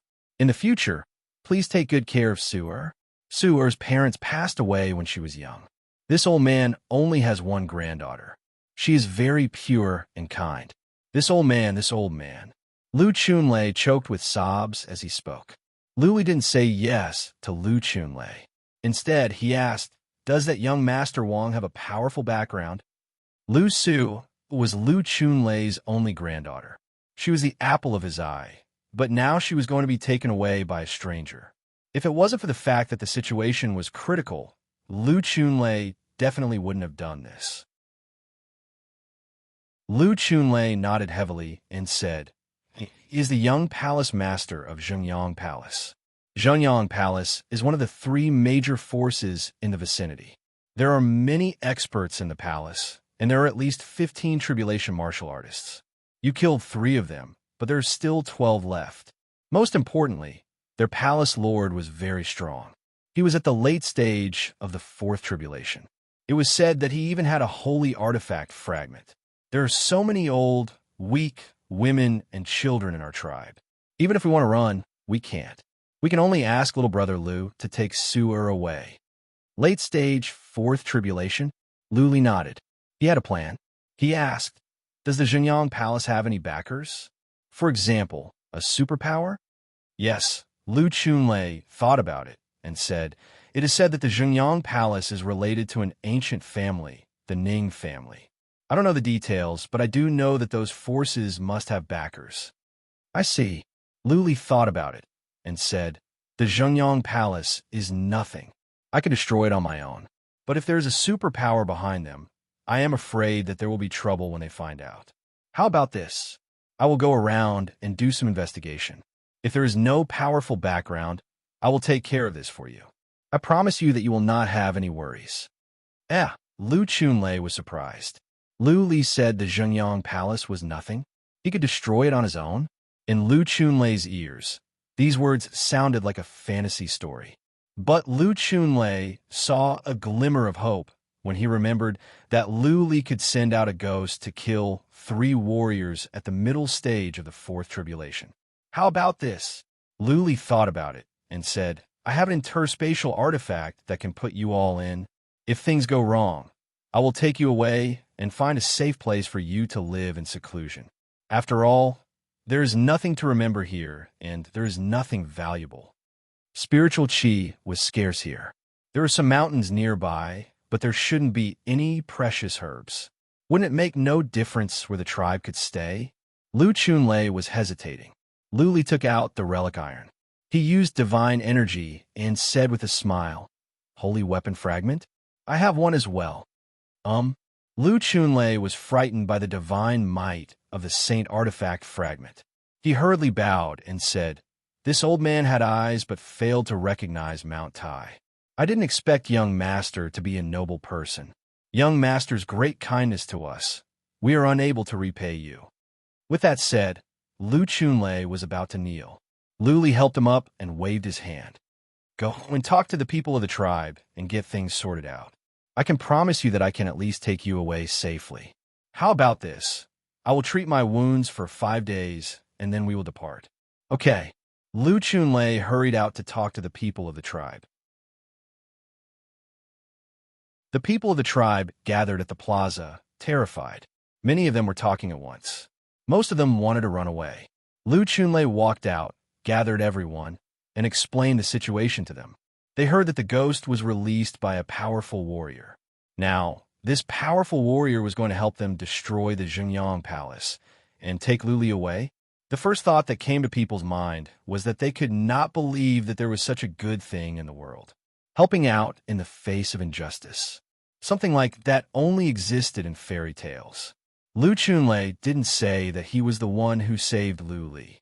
He only said that Lu Li and Lu Chunlei were connected. Lu Chunlei had absolute authority in the tribe. Many people in the tribe were worried and doubtful, but they didn't say anything. Everyone went back to pack up. They didn't have many valuables, so they finished in a day. Lu Suo was confused. Lu Chunlei said there was a mysterious warrior.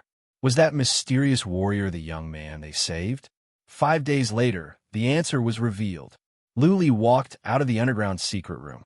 Everyone in the tribe was ready. They stood at the plaza. When they saw a young man at the peak of the 2nd tribulation, they were all surprised. "Brother Lu." Lu Suo walked to Lu Li and asked in a low voice, "It was you who killed the bad guy that day?" "Yes," Lu Li said with a smile. Then he took out a bead and a gust of chilly wind blew out. The ghost appeared in midair. The chilly chi and energy made everyone feel like they were in an ice cellar.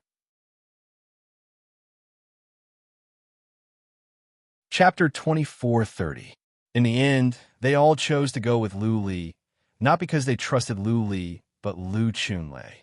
In the tribe, Lu Chunlei was their backbone. Since Lu Chunlei had decided to go with Lu Li, they would go with him. Lu Li put all of them into the separation bead. Their fates were in Lu Li's hands. If Lu Li wanted to harm them, they would all die. But if Lu Li didn't do anything, they would all be dead. Therefore, they didn't think too much about it. If it didn't go with Lu Li, they would be killed by the Palace of Sun soon. Lu Li's wounds were almost healed. He didn't go to the Palace of Sun in a hurry. Instead, he changed his looks and went to a nearby city. He ran as fast as he could and arrived at the city in 4 hours. Inside the city, Lu Li spent some divine stones to gather information about the Palace of Sunday. The Palace of Sun was a middle-level force nearby, but it did have some connection with the ancient Ning family. The wife of the current master of the Palace of Sun was a young lady from a branch of the Ning family. Lu Li made his move after he got the information. He flew toward the Palace of Sunday. He planned to wipe out the Palace of Sun and then fly away. It was dangerous to fly across the void with so many people. If the void were to tremble and they were shaken out, they would all be minced into pieces in an instant. Therefore, Lu Li didn't dare to do that unless it was absolutely necessary. Since he could not fly, it was easy for the Palace of Sun to track him down by running. Naturally, Lu Li wanted to wipe out the Palace of Sun once and for all. Lu Li didn't care about the relationship between the Palace of Sun and the Ning family. She was just a young lady from a branch of the Ning family. As long as Lu Li didn't kill anyone from the Ning family wouldn't interfere. The Palace of Sun was not far away. They could arrive in one day. Lu Li was in no hurry. He took his time and flew on. Since the Palace of Sun didn't do anything during the past 5 days, they wouldn't do anything in the next 2 days either. The Palace of Sun was located in a mountain, one of the best in the area. The Palace of Sun had a population of 70,000 to 80,000, more than 10,000 warriors and more than a dozen powerful warriors. It was a middle-level force at the godly Windland. Young Master Wang's death had shaken Jingyang Palace. However, after learning that a ghostly shadow had easily killed young Master Wang and the other two in an instant, Jingyang Palace Master Wang Yangfeng had instead given the order not to act rashly. Wang Yangfeng didn't believe in malicious ghosts. Malicious ghosts were just powerful remnant souls. If they were wandering ghosts, then Lu Chunlei and the others would have died long ago. Therefore, malicious ghosts were controlled by someone. If the enemy could control such ghosts, then the enemy must be powerful. Wang Yangfeng wouldn't dare to do anything. If the enemy was a powerful warrior, then the Palace of Li would be. Wang Yangfeng had done a lot of evil things over the years. This spirit mountain was originally not theirs, but he had plotted to wipe out all the original forces, leaving no one alive. Wang Yang had robbed many girls for many. That Li, Wang of Li. It was precisely because he had done so many evil deeds that Wang Yangfeng was particularly afraid of death. He absolutely did not dare to offend a big force. Back then, when his son was beaten by a big force's young master, not only did he not dare to get angry, but he even personally went to beg for forgiveness. Wang Yangfeng didn't dare to do anything before he found out the truth. After the incident, Wang Yangfeng sent hundreds of people to search for information. However, after asking around for a few days, there was no news. There were no unfamiliar experts in the vicinity. Yangshuai. In the main hall, Wang Yangfeng ordered, "Tomorrow, bring 5 elders to scout. I will follow you. If the situation is not right, retreat immediately. I will provide support. If nothing happens, kill everyone and nail the corpses on the stone castle." All right. The few elders were already somewhat impatient and immediately went back to make arrangements for the transfer of people. The next day, the sky had just brightened when Wang Yangshuo brought along 5 elders and 2,000 soldiers and set off in a formidable array. Wang Yangfeng also brought 4 elders with him, leaving only one to stand guard. They secretly followed the main group, ready to help the people in front at any time. Wang Yangshuo was the strongest warrior in the Sun Palace. He was in the middle stage of the fourth tribulation. He had a demon soul to protect him. Wang Yangfeng didn't need to worry about him. If he couldn't do it, he could provide support from the back. Of course, if the enemy was too powerful, then Wang Yangshuo would have to be sacrificed. The large group flew majestically, and there were scouts at the front, back, left, and right. Wang Yangshuo's face was filled with arrogance, and he did not have the slightest bit of fear. After 2 hours, a small mountain appeared in front of them. When the scouts approached the mountain, several of them suddenly fell to the ground. They didn't even have time to send out the signal. The army didn't receive the signal, so they moved on. Soon, they arrived at the mountain. When the soldier in front saw that there was a person standing on the hill, his face immediately became nervous. Then, he let out a shrill whistle. On a battleship in the middle, Wang Yangshuo's expressions changed. Several people scanned with psychic power and locked onto an old man. The old man had a hunched back. He didn't have any warrior's chi and energy. He looked like an old farmer. But there were 4 warriors near the old farmer. They were dead. They were the scouts of the Sun Palace. The army was on high alert. The mysterious old man who suddenly appeared was probably the one who killed the young master. The army spread out at once. More than a dozen battleships surrounded the small mountain. Wang Yangshuo looked at Lu Li and shouted, "Who are you? Why do you want to kill people of the Sun Palace?" "Who am I?" The old man laughed coldly and said, "Aren't you here to find me? I'm here now." Yes, the old man was Lu Li. He put on a shape-shifting mask and changed his appearance. Even his realm couldn't be detected. He wanted to attack the Sun Palace. Now that all the powerful warriors of the Sun Palace had come out, it was just what he wanted. "It's you?" Wang Yangshuo was filled with killing intent. He shouted coldly, "My nephew Wang Tianyin and 2 of our patriarchs were killed by you." "Yes." Lu Li nodded and said, "Your nephew has done too much evil. He offended me, so I must kill him. Can't I? The Sun Palace has done many evil things over the years. Today, I will do justice on behalf of heaven." "If so, then there is nothing more to say." Wang Yangshuo shouted coldly, "Do it. Kill this man." Whoosh whoosh. Warriors flew down from all sides and took turns to attack Lu Li. Several patriarchs also dashed down like ferocious tigers. Lu Li stomped on the ground and shot up like an arrow. But he didn't go toward the patriarchs. Instead, he dashed toward a group of warriors. Buzzing almost at the same time, a gust of cold wind blew out from the bottom of the hill. Then a ghost shadow came out and dashed toward the patriarchs like a ferocious ghost. The ghost shadow was so fast that it reached one of the patriarchs in an instant. A huge shield appeared in the patriarch's hand. The shield glowed in an attempt to stop the ghost shadow. However, the ghost shadow was incorporeal, and it went into the patriarch's body at once. The patriarch's soul was strong enough, so he didn't die right away. He held his head and rolled around, screaming in pain. After a while, he fell down and smashed a hole in the hill. Buzzing, soon, the ghost shadow flew out. Naturally, the patriarch's soul was devoured. The ghost shadow made threatening gestures and dashed toward another patriarch with ferocity. "Step back. Go and kill that bastard."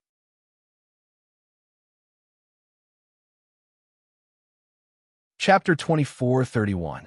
Wang Yangshuo dashed toward the ghost while the other 4 patriarchs dashed toward Lu Li. Naturally, the other warriors went after Lu Li.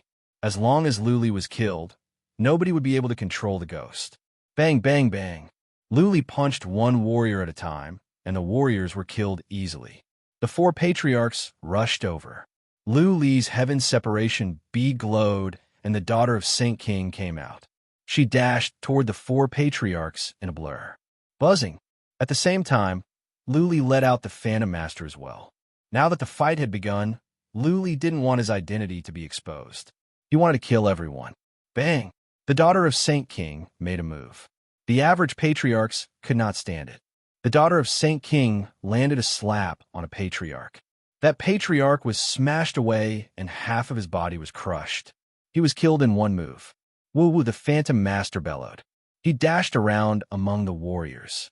He could grab one warrior at a time. The warriors were like carrots to him. It was too easy for him to kill them. On the other side, Wang Yangshua was being invaded by Ghastly Shadow. He had originally thought that his grade 6 demon soul would be able to withstand it, but he had still underestimated Ghastly Shadow's strength. Ghastly Shadow had devoured all the demon souls in the Blood Lake and Ghost Sea, and was countless times stronger than before. Therefore, Wang Yangshua could stand it, but he knew that he could not last long. Soon he would die. However, when he saw the daughter of Saint King killed a patriarch, he became even more bitter. The Zhengyang Palace had provoked a powerful warrior that they should not have. Run! Run! Wang Yangshua yelled. If they didn't run, they would all die here. How long had it been? For the 500 warriors had died, and 2 patriarchs were dead. Wang Yangshua was about to die as well. If they didn't run now, none of them would be able to run. The warriors were scared out of their wits. Hearing Wang Yangshua's words, they ran to all sides. Luli smashed a warrior away. Then he said with a smile, "Do you think you can run?" He shot out a ray of Xian energy toward the foot of the mountain. The foot of the mountain was lit up. Then, many snakes of fire slithered down the mountain. The snakes of fire flew up to the sky and formed a huge net of fire, covering up an area with a radius of 3,000 miles. Someone flew too fast and crashed into the fire net. He immediately screamed and rolled on the ground. His whole body was set ablaze, and he was quickly turned into charcoal. Bang! Another elder was killed, and Wang Yangshua could not hold on any longer. His body rolled down, and he howled in pain. Before his last consciousness was obliterated, he crushed a command medallion. This token wasn't a request for help, but a notification for Wang Yangfeng to retreat. This was a signal that had been agreed upon long ago. If the enemy was too strong, then there was no need to fight to the death. The rest was simple. It became a one-sided massacre. The Phantom King and the Holy Emperor's daughter, Gue Ying, were simply too easy to kill. It only took them 2 incense sticks worth of time to finish off the 2,000 soldiers. Whoosh! Luli put away Phantom Master and Saint King's daughter, and then put away all the interspatial rings. He deactivated the divine patterns and rushed toward the Xingyang Palace. He had already noticed that the master of the Xingyang Palace was following him with 4 patriarchs. They had not shown up yet, which meant that they had retreated and were afraid to come up. Therefore, Luli flew toward the Xingyang Palace directly, hoping that he could stop them. If he could not kill the master of the Xingyang Palace, the news would spread out easily. If the Shan family was informed, Luli would be hunted down again. It had been a long time since the Shan family went after him.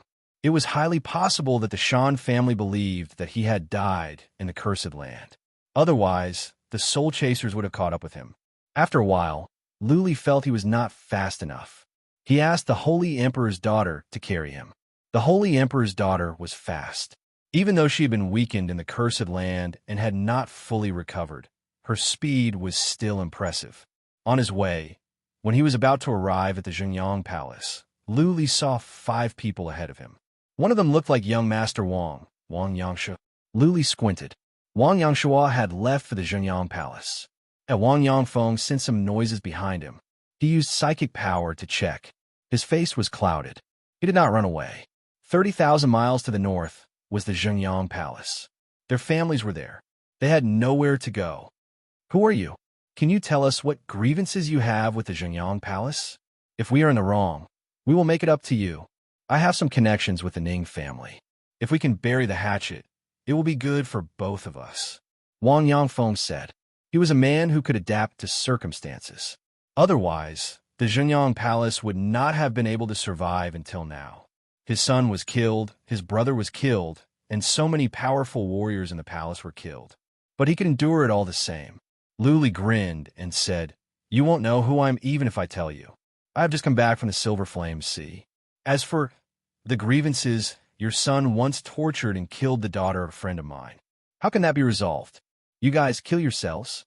I will spare the rest of the people in the Xingyang Palace." Kill ourselves? Wang Yangfeng pulled a long face. The death of his son was not a big deal. He had many sons. The death of his brother was not a big deal. He was a cold-blooded man. He never cared about the lives of others as long as he was still alive. Now, Luli wanted him to kill himself. How could he just accept his death? You don't know the Ning family?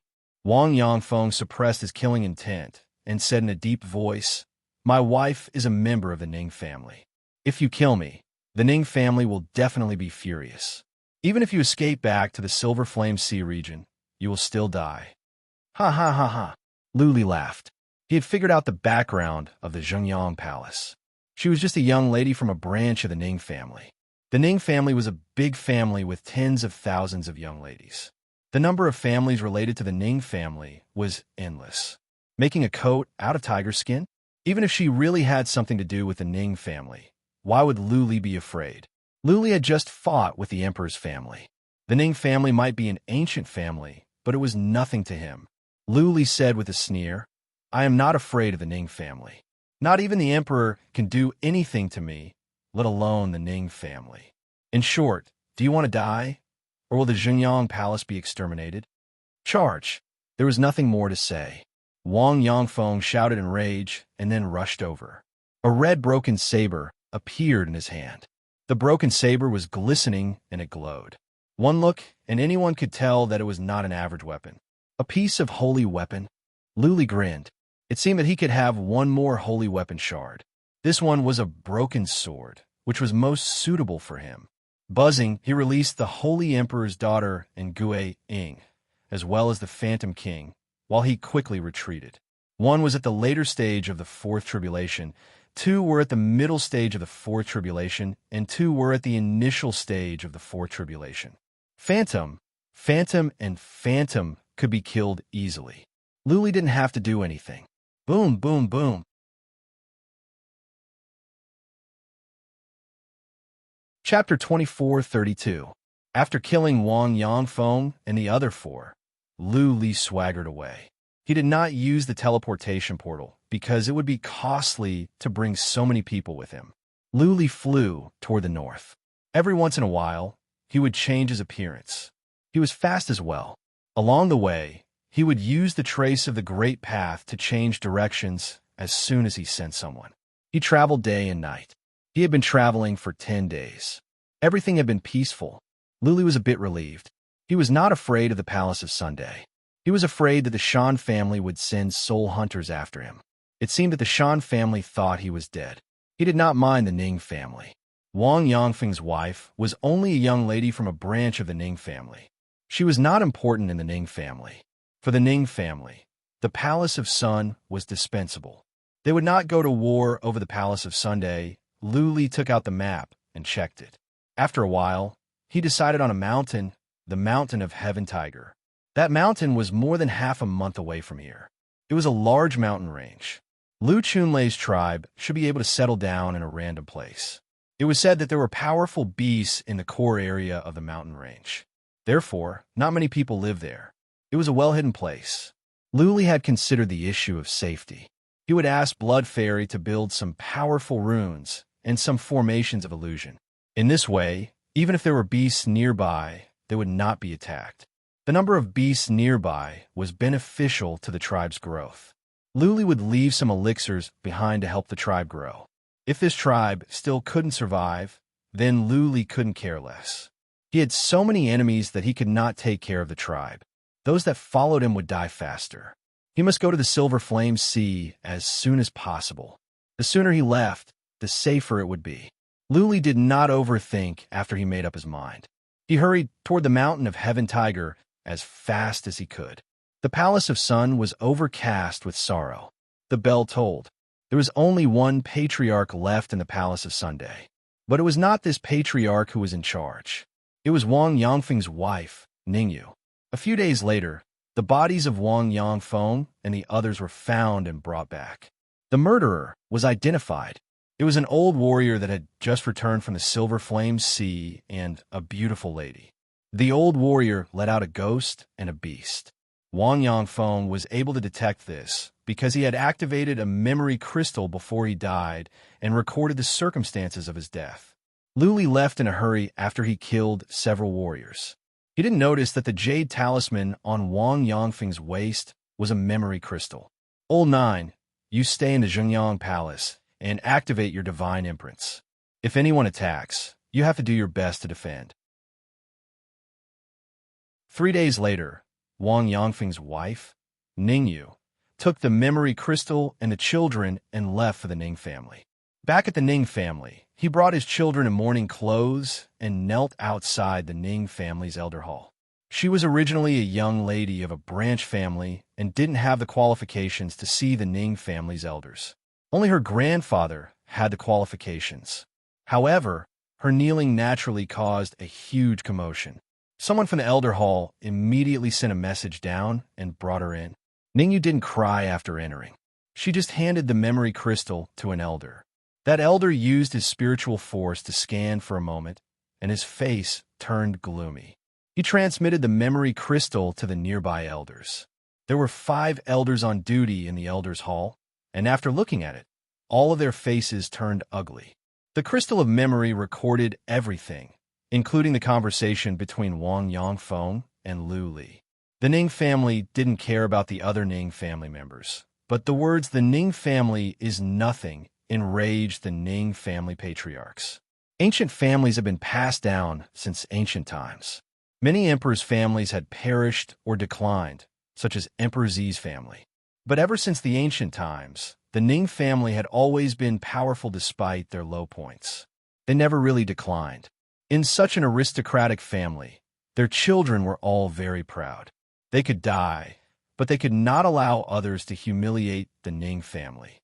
The more powerful a family was, the more they valued their dignity and glory. They didn't care about the death of Wang Yangfeng and the others. What they cared about was Lu Li looking down on the Ning family. An old warrior that came back from the Silver Flame, Si looked down on the Ning family. The Ning family could not tolerate this. Therefore, after some discussion, several patriarchs gave out orders to track down Lu Li. When a super family was in operation, the energy generated was beyond imagination. In just a few days, there were scouts everywhere, searching for Lu Li all over the place. After more than 10 days, Lu Li finally realized something was wrong. There were more scouts in the wild. Something must be wrong for there to be so many scouts out of nowhere. Only the Ning family could be so powerful. There were still 7 or 8 days to go before he reached the mountain of Heaven Tiger. Lu Li had to be careful. He changed his looks constantly and activated the trace of the Great Tao to avoid the scouts. Luckily, the scouts were of low levels. Even though there were many of them, Lu Li could avoid them easily. The average scouts could not find him. Several days later, he entered the mountain of Heaven Tiger. There were fewer scouts here because there were many beasts. Lu Li was careful as well. If he were to fight with the beasts, he would leave traces and be spotted by the scouts. Lu Li ventured deeper into the mountain of Heaven Tiger. Inevitably, he ran into a group of beasts after 3 days. The ferocious beasts were roaring from all sides. They were so fast that Lu Li could not run away. Lu Li let out the Phantom King to awe the beasts. But the Phantom King didn't work. The beasts kept on coming. When Lu Li let out the Phantom King, the beasts were shivering in fear and they all prostrated on the ground. Let's go. Lu Li did not dare to start a fight if he could avoid it. He sped up. The deeper he went, the more beasts he encountered. Using the Phantom King, Lu Li suppressed the beasts along the way and reached the depth of the mountain. Okay, let's stay nearby. Lu Li thought about it. He would be in trouble if he went deeper. The beasts here were not strong enough for Lu Chunlei to handle. If he went deeper, none of the tribe would dare to come out. By then, they would be trapped in the tribe until they died. After a while, Lu Li found a good place. It was a big valley with a pond in the valley. The view was picturesque. There was a group of beasts in the valley. Lu Li killed them easily with the Phantom King. Blood Fairy set up formations of illusion, trapping, and killing. Lu Li let out the daughter of the Saint King. Lu Chunlei and the others would have a hard time surviving in such a dangerous place without the protection of runes. Blood Fairy was skilled in runes. She could set up some training grounds. As long as they were not ambushed by armies or warriors of the Fifth Tribulation, they would be safe. Blood Fairy began to work quickly. First, she set up a formation of illusion and a formation of confusion. In this way, when beasts came close, they would turn around and go away. The beasts would not notice that there were people in the valley. 2 days later, the formation of illusion and the formation of confusion were ready. Luli let out all the people in the tribe. When they came out, they saw the corpses of the beasts in the valley. They looked at each other speechlessly. The beasts were strong. "I have found a nice place for you."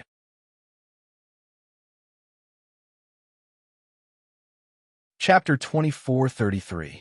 A drop of water should be returned with a spring of water. That had always been one of Lu Li's principles. For him, the tribe was pitifully weak. He could have left it alone, but he did to the end.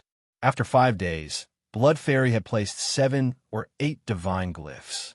She also placed some divine glyphs in 2 hidden caves nearby. Luli built 2 teleportation formations so that people in the tribe could teleport out.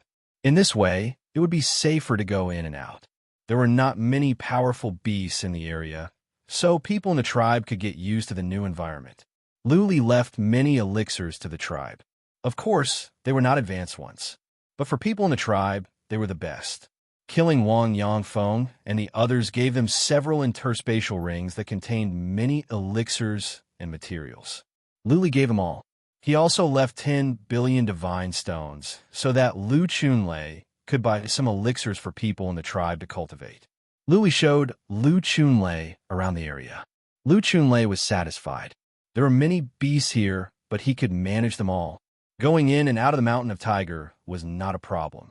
Luli was ready to leave when everything was settled. This was all he could do for them. Later on, he would leave from another direction and lure the Ning family there. Whether the tribe could survive would be up to fate. "Big brother, are you leaving?" Tears welled up in Lu Suer's eyes. She did not spend much time with Lu Li, but she knew what he had done for the tribe. Therefore, she was grateful to him. Her parents passed away when she was young. She had no siblings. Luli was so kind to her that she regarded him as her brother. "Yes." Luli nodded. He patted Lu Suer's head and said, "I'm going to the Silver Flame Sea and the Flying Fire Continent. I have many things to do. If I can come back, I will come and visit you." "Pinky promise." Lu Suer pointed at him. Luli smiled and made the pinky promise with Lu Suer. Finally, Lu Suer smiled through her tears. Luli patted Lu Suer's head and told Lu Chunlei something. Then, he drew a formation in the void and opened the golden door. "Cultivate hard." Before he left, Luli said to Lu Suer, "I hope that the next time you come back, I can become a powerful warrior." "Suer will definitely work hard." Lu Suer nodded. Luli disappeared into the small golden door. Everyone in the tribe saw Luli off with respect. For them, Luli was like a savior who had given them a second chance at life. Luli was flying toward the west. As soon as he came out, he put on a mask and pretended to be the one who killed Wang Yangfeng and the others. He even swaggered past the city. It was far away from the Heaven Tiger Mountain, and the direction was completely different. Luli swaggered here just to attract the Ning family's attention. Lu Chunlei and the others would be safe for the time being after the Ning family had mobilized their scouts. Sure enough, not long after, Luli was discovered. He also noticed that there were scouts following him. Luli flew over and smacked the scouts to death. Then, he flew toward the west. The Ning family soon received the news. The experts of the Ning family were furious and immediately mobilized their experts to the west to intercept them. This time, Luli did not stop. He kept flying toward the northwest. He wanted to get out as soon as possible and enter the Silver Flame Sea. After a while, the Ning family realized that they could not kill Luli. They felt humiliated. Most of the powerful warriors of the Ning family swarmed out. They mobilized many warriors and many families were mobilized. The unusual actions of the Ning family caused a commotion at the northern part of the Godly Windland. The Ning family was one of the super families at the northern part of the Godly Windland. Their every move could affect many families. With so many powerful warriors of the Ning family, it was hard for the Ning family to go unnoticed. Lu Li's skill of flying across the void attracted many people's attention. Soon, Lu Li's identity was confirmed. The matter between Lu Li and the Shan family was so significant that the entire godly Wind land was paying attention. The person that the Ning family was after was Lu Li. When the news was confirmed, the entire godly Wind land was in an uproar. Not long ago, the Shan family made an announcement that Lu Li was killed. Elder Geo and the others died because they accidentally triggered the runes in the Cursed Land. Now that Lu Li was still alive, the Shan family's announcement was a slap in the face. What was more, Elder Geo and the others were dead, but Lu Li was not. What did it mean? Could it be understood that Lu Li detonated the Cursed Land and killed Elder Geo and the others? Otherwise, how could Lu Li survive such a horrifying explosion? The news about Lu Li was not the fastest to spread. The fact that the Shan family, a family of a great emperor, was a slap in the face spread faster. Average people loved to spread this kind of news because it was earth-shattering. Therefore, in just a few days, the entire godly Windland had heard about it. How could the Shan family not spread fast when they could laugh at a great emperor's family? The Shan family patriarch was furious. Since Phoenix Queen was not here, he had to mobilize most of the powerful warriors of the Shan family to the northern part of the godly Windland. They swore that they would not stop until they killed Lu Li. Lu Li was aware of the seriousness of the situation. He did not take any rest. He kept flying across the void, and he would change his direction often so that his enemies could not go through the heaven's tribulation. Admittedly, flying across the void was a powerful skill that could allow him to cross long distances in one go. Lu Li's soul was strong enough that he could fly across the void continuously. Unless he was unlucky and there happened to be warriors of the fifth tribulation nearby, no one would be able to stop him. Lu Li was lucky. The thing was, the godly Windland was vast, and the distance between cities was long. The Shan family and Ning family only had so many powerful warriors. They could not go around the world randomly after they opened the spatial portal. Even if they did, the chances of running into Lu Li were slim. After flying across the void for hundreds of times, Lu Li was getting tired. But he did not stop. He knew that if he stayed for half a day, the Soul Chasers could catch up with him with powerful warriors of the Shan family and the Ning family. He was not far away from the Silver Flame Sea. It would take him a couple of days at most. Therefore, he continued to consume elixirs of the soul type and flew across the void. Powerful warriors of the Shan family and the Ning family were enraged. They had mobilized so many powerful warriors to stop Lu Li, but they could not even catch a glimpse of Lu Li. The powerful warriors were angry, but there was nothing they could do. Phoenix Queen was not here. If she were, the Shan family patriarch would have asked her to take action. It was true that an emperor hunting down an insignificant warrior would be criticized, but if Lu Li was not killed, the dignity of the Shan family would be tarnished. Several days later, Lu Li arrived at the Silver Flame Sea. He flew across the void and entered a vast ocean. Lu Li was relieved. He had left the godly Windland. The Shan family and the Ning family wouldn't come after him, would they? After all, this was not their territory.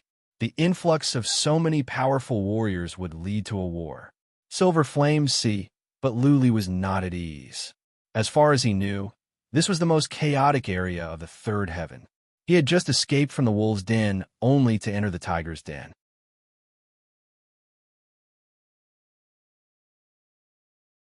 Chapter 2434.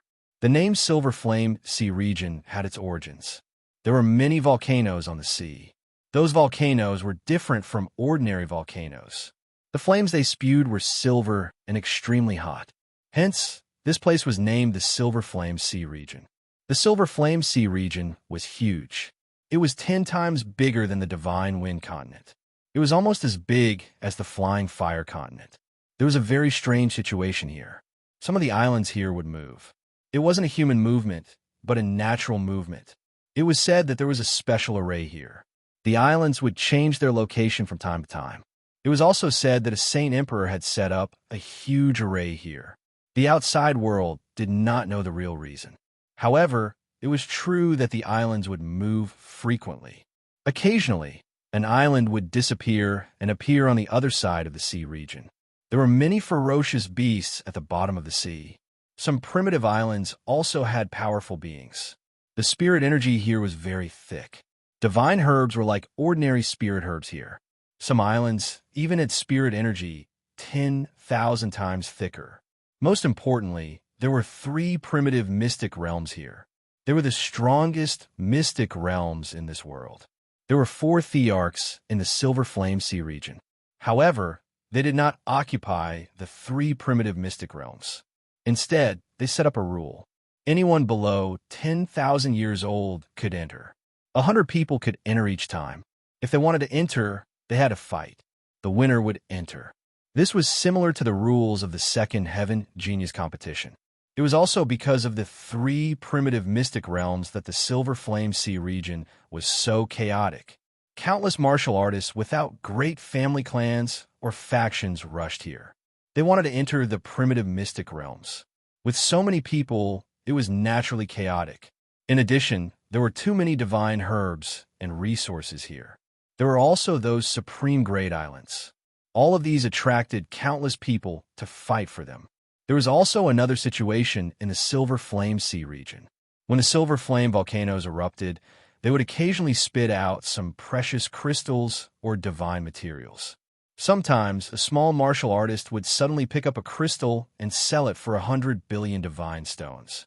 There were opportunities and challenges everywhere. There were also many ruins at the bottom of the sea. It was said that there was a Saint Emperor's tomb. Anything could happen in this place. Perhaps a small martial artist could become a supreme expert after spending a few thousand years here.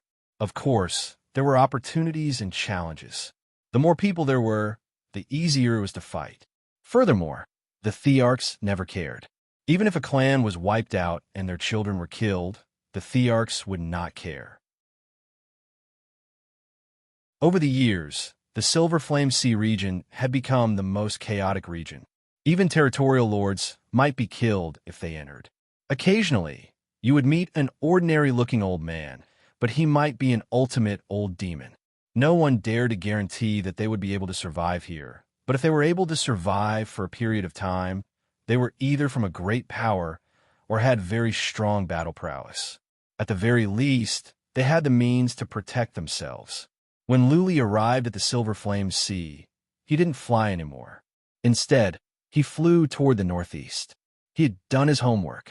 The first island he would go to after entering the Silver Flame Sea region was an island. Heavenly Flame Island. Sherfone wasn't confident that he could cross the Silver Flame Sea. Hence, he had chosen the most conservative method, which was to ride a superpowers warship. It was very expensive to ride on a battleship. It would cost at least 100 billion divine stones to cross the Silver Flame Sea. But Luli had to use the divine stone. If he flew over, he would die for sure. Even if he flew across the void, he could still die. Sky Flame Island was the territory of a super faction. It was a faction established by the nephew of a great emperor. It was one of the 5 major factions in the Silver Flame Sea region. Therefore, the great emperor did not explicitly express his support for this faction. However, what was the difference between the faction of the great emperor's nephew and the great emperor's faction? The great emperor did not have any offspring. Luli let out the holy king's daughter and asked her to fly with him. She could fly as fast as a warrior at the peak of the 4th tribulation, much faster than him. 6 hours later, Luli arrived at a small island. He checked the map and was sure that he was not far away from the scorching island. He was relieved. Since there were no pursuers after 6 hours, the Shan family and the Ning family must be afraid to enter the Silver Flame Sea region. Luli was safe for now. "Let's go," Luli shouted. The Holy King's daughter flew on with him. There was a faint breath of life coming from the Holy King's daughter. She didn't look like a corpse anymore. But upon closer inspection, Luli felt something was not right, especially the emotionless eyes of the Holy King's daughter. Even Luli was frightened. It was true that the Shan family and the Ning family didn't dare to go after Luli. If they were not from a major force, they could go after them. Once warriors from super families entered the Silver Flame Sea region, they would be regarded as invaders. Similarly, warriors from major families of the Silver Flame Sea region wouldn't come to the Wind Continent for no reason. Even if they did, they would greet them and make it clear what they were here for. There was no way to explain the fact that more than 100 powerful warriors had entered the Silver Flame Sea region. Warriors from the Scorching Island would misunderstand, which could lead to a war. What was more, the major families of the Wind Continent didn't dare to start a war with the super forces of the Silver Flame Sea region. Tens of thousands of years ago, there was a war between emperors. As a result, the Wind Continent suffered a crushing defeat and an emperor was almost killed. The emperor of the Silver Flame Sea region said that disciples of major families were not allowed to enter the Silver Flame Sea region. Let's go back. The Shan family patriarch waved his hand helplessly when he learned from the Soul Chasers that Luli had entered the Silver Flame Sea region. He led a group of warriors to a nearby city. Send someone to the Silver Flame Sea and offer a high price for Luli's head. Anyone who can bring his head to the Shan family will be rewarded with 1 trillion divine stones and a fragment of a holy weapon. The Shan family patriarch gave the order. Divine stones meant nothing to the Shan family, not to mention the fragment of a holy weapon. As long as Luli could be killed, the price would be worth it. The Shan family could not go in, but they could send someone else to the Silver Flame Sea region and secretly issue a wanted order in the black market. Surely Luli would be killed by the old man over there soon after the reward was sent out. Brother 6, send someone to the Scorching Island. The Ning family patriarch gave the order as well. He said coldly, go to the Scorching Island and issue a reward. Tell them about Luli. Anyone who can bring Luli's body to the Ning family will be rewarded with a fragment of a holy weapon and the position of a city lord. The fragment of a holy weapon was nothing, but the position of a city lord was attractive. Not only would it be an honorable position, but the annual income would also be amazing. As an ancient family, the Ning family would follow through with their words. This was a generous reward. The Shan family and the Ning family sent people to the Silver Flame Sea region at once and went to the Scorching Island. The largest island in force at the southern part of the Silver Flame Sea region was the Scorching Island. Once the news was released at the Scorching Island, it would spread across the southern part of the Silver Flame Sea region. Boom, boom, boom. The Shan family and the Ning family had just set off when Luli was close to the Scorching Island. But Luli was unlucky because he ran into 2 groups of warriors fighting. Dozens of warriors of the 4th Tribulation Realm were fighting outside the island. Someone was approaching him. Are they from the Shan family and the Ning family? Are they trying to assassinate me?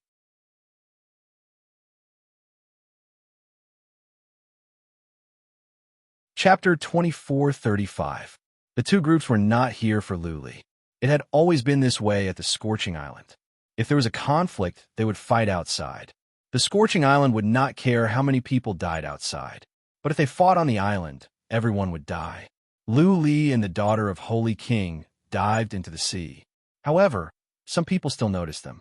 They thought that Luli and the daughter of Holy King were sent by the other side to ambush them. Swish, someone waved his saber. A ray of sword light whooshed toward Luli and the daughter of Holy King.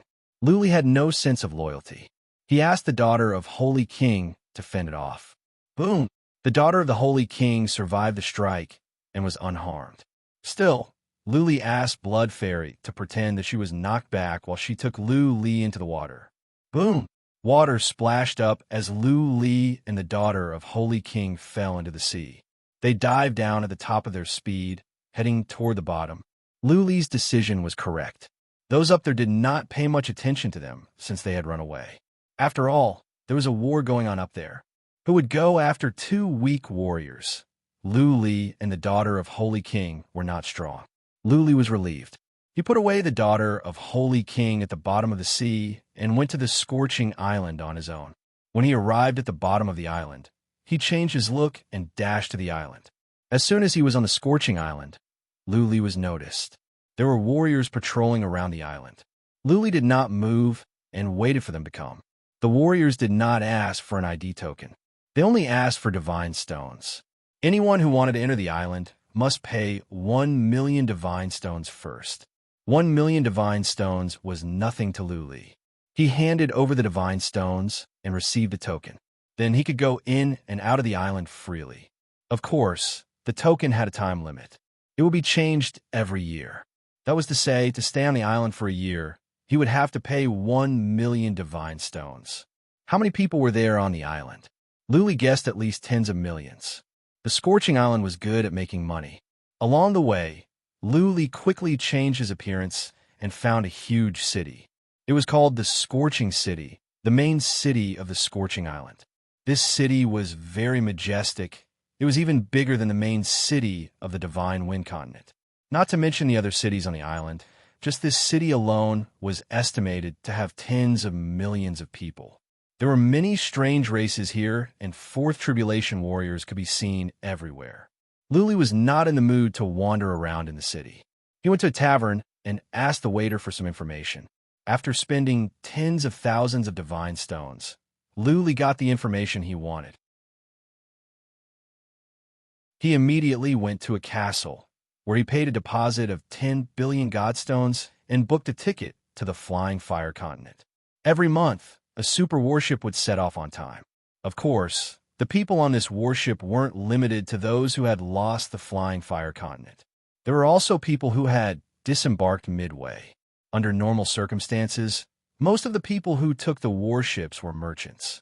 They transported the divine materials from the Divine Wind Continent to the central, western, and northern parts of the Silver Flame Sea region, or even to the Flying Fire Continent. After that, they would bring back divine materials. Every time, as long as they could come back alive and nothing happened, they would be able to earn a lot. Merchants weren't that strong, otherwise they wouldn't be reduced to doing business. Powerful warriors could earn countless divine stones by killing people and looting.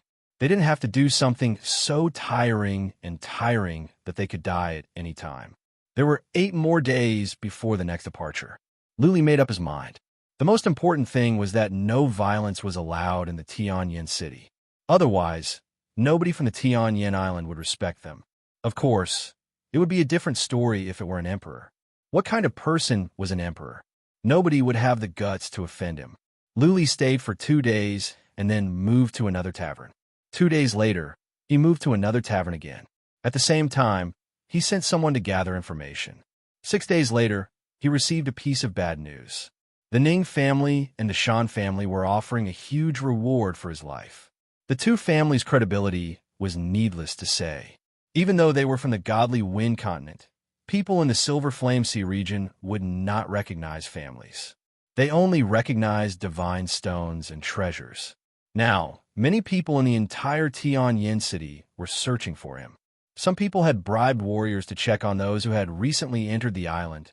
The only thing that made Luli happy was that the Tianyin island didn't send anyone after him. The Tianyin island was a major force in the Silver Flame Sea region with strict rules. They didn't want to help families from the godly Wind Continent. 2 days later, the battleship departed. Luli changed early and went to the designated location. 2 hours later, a huge battleship arrived. The battleship was like a floating city, making people feel suffocated. On the battleship were warriors in red armors. Flags were fluttering in the wind. On the front of the battleship, there were 2 blood-red characters, Tianyin. Luli boarded the battleship under the guidance of someone. He took out the token he was given and handed over the remaining 90 billion divine stones. There were 3 floors on the battleship. The top floor was where the escorts lived. Since Luli was a big customer, he was given a separate cabin on the 2nd floor. Luli activated the inhibition formation as soon as he got into the cabin. Then, he used the trace of Tao to sense the surroundings. He noticed that there were many cabins on the battleship. There were at least 2,000 cabins on the bottom floor, 500 on the middle floor, and only 100 on the top floor. There weren't many warriors, only 500, and all of them were at the peak of the 3rd tribulation. At the end of the day, these warriors were here to put on a show and run errands. The real escorts should be the dozens of powerful warriors on the 3rd floor. That being said, even with the protection of dozens of powerful warriors, they would have been torn apart if it weren't for the deterrence of the Tianyin island. More and more people boarded the battleship. There were all kinds of people. Most of them were from commercial groups. Some of them were in groups of dozens, and some were in groups of several. More and more people boarded the battleship. Soon, more than half of the first floor was occupied. More than half of the second floor was occupied as well. About 1,000 or 2,000 people had boarded the battleship. Many of them shared a cabin with several people. When the Tianyin Island warriors finished checking, another team came from the castle in the distance. Well, there are warriors of the fifth tribulation, and 3 of them. Luli felt relieved after checking. The more than 20 people were all powerful warriors. The weakest among them was at the later stage of the fourth tribulation, and 10 were at the peak of the fourth tribulation. The more than 20 people represented a strong force. Usually, not even tens of thousands of warriors could defeat the battleship. Luli also sensed that the battleship had strong runes. The ship should be able to withstand strong attacks. If it were not for the fact that there were so many powerful warriors on the battleship, Luli would have sent Blood Fairy to have a look. The runes here could be learned. "Let's go," a man who seemed to be a leader shouted. Then, the battleship trembled and flew toward the north. As the battleship moved forward, it sped up. After the time for 1 incense stick to burn, Luli realized that the speed of the battleship was acceptable. Even though it was slower than the godly boat, it could match the speed of warriors at the peak of the fourth tribulation. Well, at this speed, we should be able to make the journey in about a year or 2 months.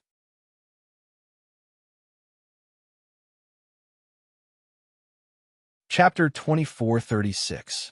The battleship flew close to the surface of the sea. Most people were resting and cultivating in their cabins. Some were drinking in taverns, and some were gambling. Only a small number of people were on the deck, looking at the sea around them with excitement and the islands they would pass by from time to time. Clearly, it was the first time for those people to come to the Silver Flame Sea. They were curious about the most chaotic places in the third heaven. The Silver Flame Sea was indeed chaotic. In just over a day, they saw a fight going on near an island, and 2 powerful warriors were fighting. The scene was shocking. From afar, they could see that the sky was torn apart, the waves were stirred up, the wind was blowing, and the noise could crack rocks. Even though Li was in closed-door cultivation, he was alarmed. He walked out of his cabin to take a look. Unfortunately, he was too far away, and all he could see were 2 shadows flashing by. Fifth Tribulation warriors, they must be 2 of them. Many people were alarmed. They walked out of their cabins to watch. For one thing, they were worried that they would be implicated. For another, they wanted to watch the fight. Maybe they could learn something. However, the battleship was flying too fast. After the time, for a few breaths, the 2 warriors could no longer be seen. Some people had to go back in embarrassment. Luli was about to go back and consume more crystals when someone suddenly shouted, "Look, there is black smoke. Maybe the Silver Flame volcano is erupting." Wow. I heard that when the Silver Flame volcano erupts, something good will come out. I wonder if the battleship will stop so we can go and take advantage of it. Maybe a piece of crystal is worth tens of billions of divine stones. I think so. Warriors of the Scorching Island will go and see if there are any treasures. Some people who went back to their cabins came out again. Many people were discussing in excitement. Luli looked over. After a moment, he realized that the battleship had adjusted its angle and was flying toward the Silver Flame volcano. "Well, I will try my luck later if I can." Luli nodded. He had almost used up all the divine stones he had. Most of the 100 billion divine stones were given by the Een family. Otherwise, he would have to go across the Silver Flame Sea on his own. Later, the battleship will stop for half a day. When the eruption is over, we will set off immediately. You can go and try your luck. If you don't come back after the eruption, we will not wait. A dignified voice rang out. It was the big shot of Scorching Island. When the people below heard this, they all became excited. Even some merchants began to secretly make preparations. The voice continued. "Once you leave the warship, you will no longer be under our protection. If there's someone over there, or if you fight amongst yourselves, we won't care if you die." The experts of the heavenly Scorching Island poured a bucket of cold water on them, causing many people's desire to snatch the treasure to diminish significantly. Of course, There were also those who felt that their combat strength was not bad and did not care. The battleship flew on. They were getting closer and closer to the volcano. Luli and the others could see a huge volcano standing on the surface of the sea. Black smoke billowed out from behind the volcano. There were silver flames coming out as well. Clearly, it was about to erupt. Someone's here. Many people were standing in midair near the volcano, and some were hiding in the sea. Luli and the others could tell with psychic power that there were at least over 1,000. Many of them were strong. Luli sensed at least 2 warriors of the fifth tribulation. Seeing so many people, some of the people on the battleship who had originally wanted to go and get some money gave up. Seeing the approaching battleship, the over 1,000 warriors looked over nervously. But they were relieved to see the words, "Heavenly Scorching," on the front of the battleship. The warship stopped 500 kilometers away. 10 people flew out from the warship, bringing along 200 soldiers as they flew over in a grandiose manner. Clearly, the warriors of the Heavenly Scorching Island wanted to try their luck as well. Let's go. Let's go with the lords of the Heavenly Scorching Island. Whoosh, whoosh, whoosh, about 100 or 200 warriors flew out from the battleship. Many others saw this and flew over as well. In the end, 500 warriors flew over. Luli was tempted, but in the end, he chose to stay. The situation was unclear. He didn't want to lose his life over some treasures. Boom, boom, boom. An hour later, the volcano suddenly trembled. The sea was tumbling and the smoke at the crater was thicker. The flames rose to a height of thousands of feet and then died back. The temperature of the silver flames is so high. Luli was 300 miles away and he could feel the heat. How hot would it be when he was closer to the volcano? What if he was enveloped by the silver flames? It was unimaginable. Bang, all of a sudden, the volcano trembled violently again. Then, silver lava sprayed out. Even the space nearby was curled up. The scorching heat spread out. White mist rose from the seawater. Much of the seawater was evaporated. There are treasures, someone shouted. Then, many warriors dashed over and danced around in the sky, trying to grab at some crystal-like treasures that came out from the silver flames. One person grabbed a crystal stone, but his hand suddenly emitted black smoke. It had actually been directly incinerated, and the flames continued to burn up his arm. This martial artist gritted his teeth, took out a saber, and chopped off his arm. Idiot! That is the heart of the silver flames. How dare he try to grab it? Ha ha ha, that idiot. He thinks it is a treasure. Someone sneered. Many people did get something. The 10 important warriors of the Heavenly Scorching Island all had something. They all got 1 or several pieces of brown or black crystals. Some of the warriors that flew over from the cabins found treasures. They were all happy and put them away at once. Bang, a moment later, the silver flame volcano erupted once again. This time, it spewed out even more silver lava, and even more crystals were inside. Everyone moved, avoiding the silver flames and grabbing the few types of crystals that flew out from within. Whoosh, whoosh, whoosh, more people in the cabins took action. They flew out, ready to pick up some treasures. Luli was tempted as well. Even though there were more than 1,000 warriors outside, none of them acted rashly. None of them attacked. They were collecting the crystals based on their own abilities.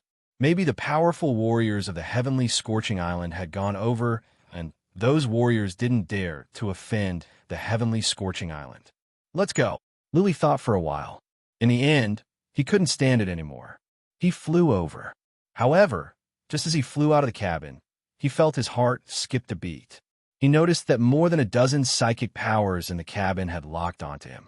3 of them contained killing intent. If it were not for the fact that he had activated the trace of Tao, he would not have sensed it. It was normal for someone to check him with psychic powers when he flew out of the cabin. But why were there 3 divine wills showing killing intent toward him? He didn't offend anyone. Whoosh, regardless, Luli didn't dare to go out. He flew back and murmured, "Never mind. There are so many powerful warriors. I won't get anything good if I go." He said that to lower the guard's guard. Secretly, he was using the trace of Tao to sense where the 3 warriors were. He thought quickly.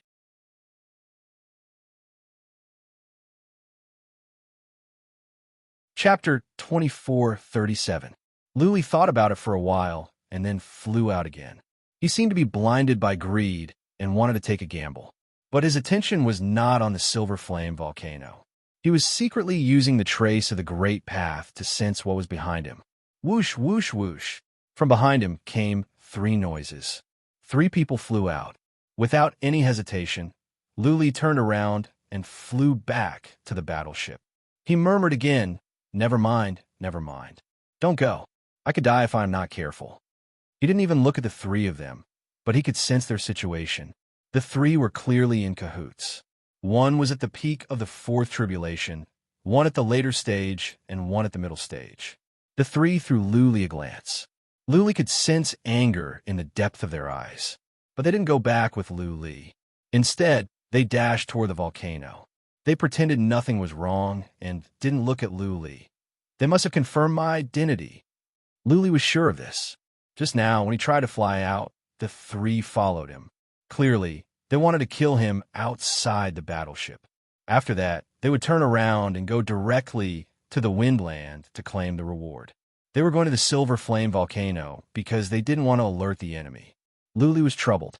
He was not afraid of warriors at the later stage of the 4th tribulation. But the one at the peak of the 4th tribulation was strong enough that the daughter of a Saint King might not be able to defeat him.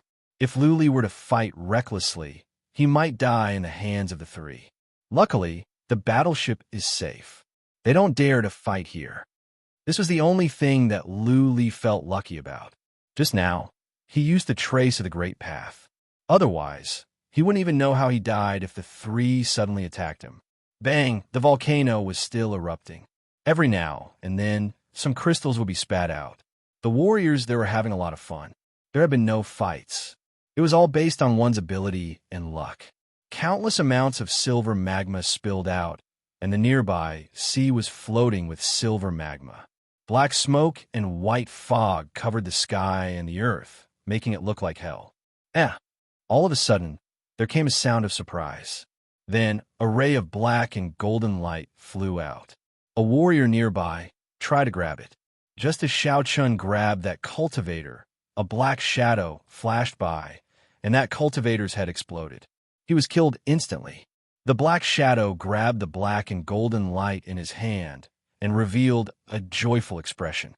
He was about to flee into the distance. However, several figures in the vicinity rushed towards him and attacked at the same time. That late-stage 4th tribulation expert was instantly killed again. Boom, boom, boom. The few of them began to get chaotic. Following that, more people joined the fray. For a moment, the scene became extremely chaotic. Fortunately, the experts from Heavenly Scorching Island did not join the fray. Otherwise, it would be even more chaotic. Why did they suddenly start a war? It seems like they're fighting for some treasure. I know, it's flying phoenix gold, one of the important materials for refining Emperor armaments. A small piece is worth 100 billion divine stones. It's priceless.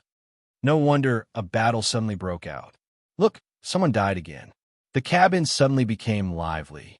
Some of the people who had flown out had returned because they were afraid. It was absolutely safe on the warship. There were more than 10 experts guarding the warship. Most people would not dare to attack the Heavenly Flame Island's warship. Whoosh! In the end, that black and golden crystal fell into the hands of a warrior of the 5th tribulation. That warrior dived into the ocean and disappeared. When that warrior was gone, many others left as well. Whoosh, whoosh, the powerful warriors of Heavenly Scorching Island came back with their teams. The passengers on the other warships flew back as well, fearing that they would be killed. Luli saw that the volcano was still erupting. He was confused why people had left so early. What? Luli took a look. Even though the volcano was erupting again, not many crystals were coming out. Only 1 or 2 crystals were coming out every now and then. Since the Silver Flame volcano erupted, there is nothing good left. So let's go, someone nearby said, and Luli suddenly understood. He sensed that the 3 who wanted to kill him had come back. But they didn't even look at him. They went directly into the same cabin. The 3 of them had the appearance of middle-aged men, and their faces were unremarkable. They looked like 3 ordinary merchants. and there was nothing special about their attire. Are they from an assassin organization? Luli wondered. Usually, only assassins would behave like this. The top assassins were inconspicuous. The three were experienced. They didn't even look at Luli. If it were not for the fact that he sensed killing intent, he wouldn't have paid any attention to them. Whoosh! After a while, the warship moved forward. Luli went back to his cabin. At the same time, he built some divine patterns in the cabin before he began to consume the elixirs. Luli had made up his mind. As long as nothing went wrong, he would stay in the cabin to consume the elixirs and study fundamental principles and dragon manipulation skill until they arrived at the Flying Fire continent. On the warship, the three would not make a move. There were warriors of the Fifth Tribulation on board. If they dared to make a move, they would be killed by the powerful warriors of Heavenly Scorching Island. Luli had many elixirs with him, enough for him to cultivate for over a year. After consuming elixirs for over a year, his body would be dozens of times stronger.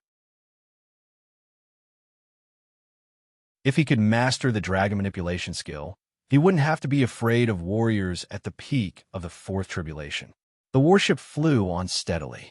Along the way, they encountered many battles. The Heavenly Scorching Island was prestigious. Nobody dared to attack the Heavenly Scorching Island's warships. That being said, if there were large-scale battles ahead, the warship would take a detour. 1 month. The warship had been flying for a month. They had run into at least hundreds of battles along the way. There were 3 large-scale battles involving more than 10,000 people. The warship stopped several times, all for the eruption of the Silver Flame volcanoes. Powerful warriors of the Heavenly Scorching Island would not miss the opportunity to take advantage of the situation. That being said, the powerful warriors of the Heavenly Scorching Island would not rob others of their crystals, and they would never fight with others. As a matter of fact, it was not only the Heavenly Scorching Island. The other 4 forces were the same. They would not get involved in the battles of the Silver Flame Sea for no reason or bully average warriors. Warriors of the Silver Flame Sea would not offend the 5 forces for no reason. They had come to a mutual understanding. The 3 who wanted to assassinate Luli had been in the cabin all this time and never came out. Maybe they wouldn't come out if Luli didn't show up. The warship stopped twice along the way. Some people got off and some boarded. Today, the warship stopped at a huge island. Dozens of people got off and more than 100 boarded. That girl is so beautiful. Well, she is strange. Why do I feel like I'm fascinated by her the moment I look at her?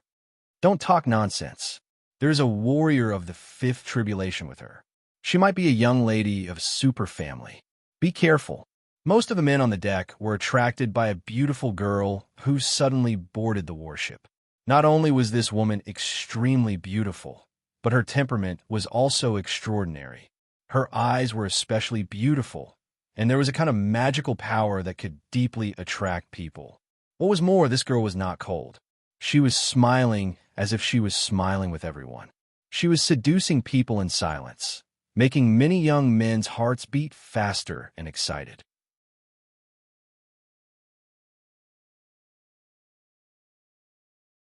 Chapter 2438. The woman's life aura didn't feel like that of a young girl, but it wasn't old either. As for her aura, it felt very strange. Sometimes it felt like this woman was in the early stage of the Fourth Tribulation, but sometimes it felt like she was in the late stage. The woman was very beautiful. She was tall and had 2 long legs, a small waist, a plump buttocks, and a pair of towering breasts. She had a round oval face and watery eyes. Her nose was very delicate, and her lips were very alluring. She was a beauty that no one could find flaw in. Her temperament was also ever-changing. After she boarded the ship, she didn't return to the cabin. Sometimes she would stand on the deck and look at the distant sea region. She would have a faint smile at the corner of her mouth, and she was so beautiful that it made people intoxicated. Sometimes she would go to the tavern alone and leisurely taste the wine in the corner. Sometimes she would take out an ancient scripture and read it quietly. At night, she would often sit on the deck at the back, quietly sitting cross-legged like a blooming epiphyllum at night. She was so beautiful that no one dared to approach her. She never spoke to anyone, nor would she allow anyone to get close to her. She had a guard with her, a fifth tribulation cultivator. This cultivator almost never left her side. He stood nearby like a block of wood, stopping anyone who wanted to get close to her. Fire Rose. This was the nickname given to her by many people on the ship. This woman often liked to wear a pink palace dress. She was as beautiful as a graceful rose, but she had thorns and didn't allow anyone to approach her. That was why she was given this nickname. Even though Fire Rose never bothered with anyone, her arrival made the battleship have another beautiful scenery, which made many young men look forward to it. When Fire Rose went to the tavern would immediately be filled. When she went to the tea house, it would also be filled quickly. When she went to the deck to enjoy the breeze, the surroundings would be filled with people. When she sat on the deck at the back, there would be many people accompanying her. This mysterious woman always had a faint smile at the corner of her mouth. She gave people the feeling that she was very amiable and easy to approach. However, she actually had a kind of indifference that kept people 1,000 miles away. Many men liked to conquer this kind of woman. Especially a few young masters from great clans, they would show themselves in front of her almost every day. Fire Rose didn't say anything. She was always alone, and there were always people accompanying her. However, it made people feel that she was exceptionally lonely, especially when she was quietly watching the sea at night. Many men couldn't help but hug her in their arms, giving her warmth and protecting her. The addition of a beautiful woman on the battleship disturbed the men on the ship. Luli and the others didn't know that Luli had never gone out. Time flew by. Soon, for months had passed. The battleship had been on the move for a long time. For the first time, Luli stepped out of the ship. He was a little frustrated. Over the past 4 months, his spinning dragon technique and divine sound law had not improved at all. He had consumed a lot of elixirs, and his physical strength had been improved. Luli didn't feel like a thing. Was that he? Was of have had been wasted. Lu had taken. Of energy. He understood the principle that going too far was as bad as not going far enough. If he focused on a certain matter, he might end up becoming a demon after getting stuck in a dead end. Lu. As for of. As for was he of. Was. Of was. 4. After Luli came out, he went straight to the tavern. He wanted to have a drink and relax. And Lu Fire. Of man. He Lu of. The journey was boring. Many of them were drunkards. How much liquor could they sell? He heard that there were not only taverns on the battleship, but also tea houses, theaters, and even brothels. But there were only 7 or 8 girls. They were not the prettiest either. Still, the business was good. It was rare for him to relax, so Luli didn't think too much about it. He drank his wine and listened to the chatter of the people around him, trying to find out what had happened recently. Brother, let me tell you something. Yesterday, I was enjoying the breeze on the deck, and Fire Rose walked by. She smiled and nodded to me. I almost bumped my head into the wall. Bah, don't brag. Fire Rose smiles at everyone she sees. She nodded to you. Why don't you go to heaven, right? Fire Rose was drinking with me yesterday. I toasted her from afar, and she drank with me. Bah, shame on you. She didn't even look at you. Luli listened for a while. There were dozens of people in the tavern. Most of them were talking about this Fire Rose. Luli felt bored after a while. They were talking about a girl, which he was not interested in. He knew his own situation. Even if a girl were to flirt with him, or even offer herself to sleep with him, he wouldn't be interested, let alone flirt with a girl. Instead, he would be on guard. Rustle, suddenly there came some footsteps. Then, a girl in a pink dress walked in. As soon as she walked in, the entire tavern seemed to be lit up. Phew. Luli heard that many people in the tavern were breathing faster. So people were staring at her. Someone was pouring wine and didn't even notice that the wine was spilling out of the glass. Luli glanced over and stared at her. This was an instinctive feeling, a man's instinctive desire and love for a beautiful girl. Something is wrong. Soon, Luli calmed himself down. He moved his eyes away and his heart skipped a beat. He felt the dragon soul was glowing. This meant that his soul was under attack. Just now, he only looked into the girl's eyes, but his soul was moved. It meant that the girl used a soul attack. Is she here to assassinate me as well? Luli put up his guard. The girl didn't pay much attention to Luli. She sat in a corner by herself. Her fifth tribulation protector was with her. She ordered a goblet of yellow wine and drank by herself. Fifth tribulation protector? Luli was taken aback. If this girl was here to assassinate him, then he would be in big trouble. He had a chance to fight against a warrior at the peak of the fourth tribulation. But once the fight started, he would die for sure. He had no ability to fight back. Luli sat in the tavern for a while. He noticed that neither the pretty girl nor the fifth tribulation warrior made any moves. Was it because they didn't dare to make a move on the battleship, or were they not here to kill him? Luli left. He secretly used the trace of Tao to sense the two. They didn't pay attention to him at all. He walked out and noticed that it was getting dark. The moon was beautiful tonight. The stars were sparse, and the breeze was gentle. The sea was surging. The entire area looked gentle and beautiful under the moonlight. Let me sit on the deck. Maybe I can learn something by looking at the sea. Luli walked to the deck at the back. He sat in a corner, closed his eyes, and used the trace of Tao to sense the surroundings to see if there was anything. Rustle, rustle, rustle. He sat for a while. He heard some footsteps and smelled something nice. That enchanting girl came over, but she didn't approach Luli. Instead, she walked to the other end of the deck. Just like that, she sat down cross-legged and stared into the distant sky, lost in thought.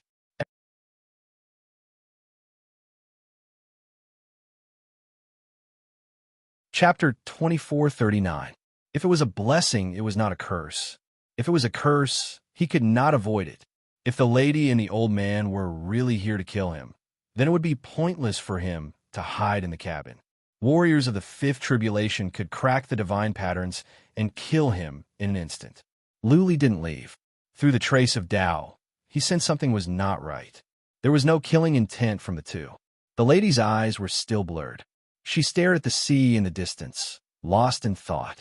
If the two were not afraid of the scorching island, then they could kill Luli at any time and run away as soon as possible. If they didn't have the courage to do anything on the battleship, then what was there to be afraid of?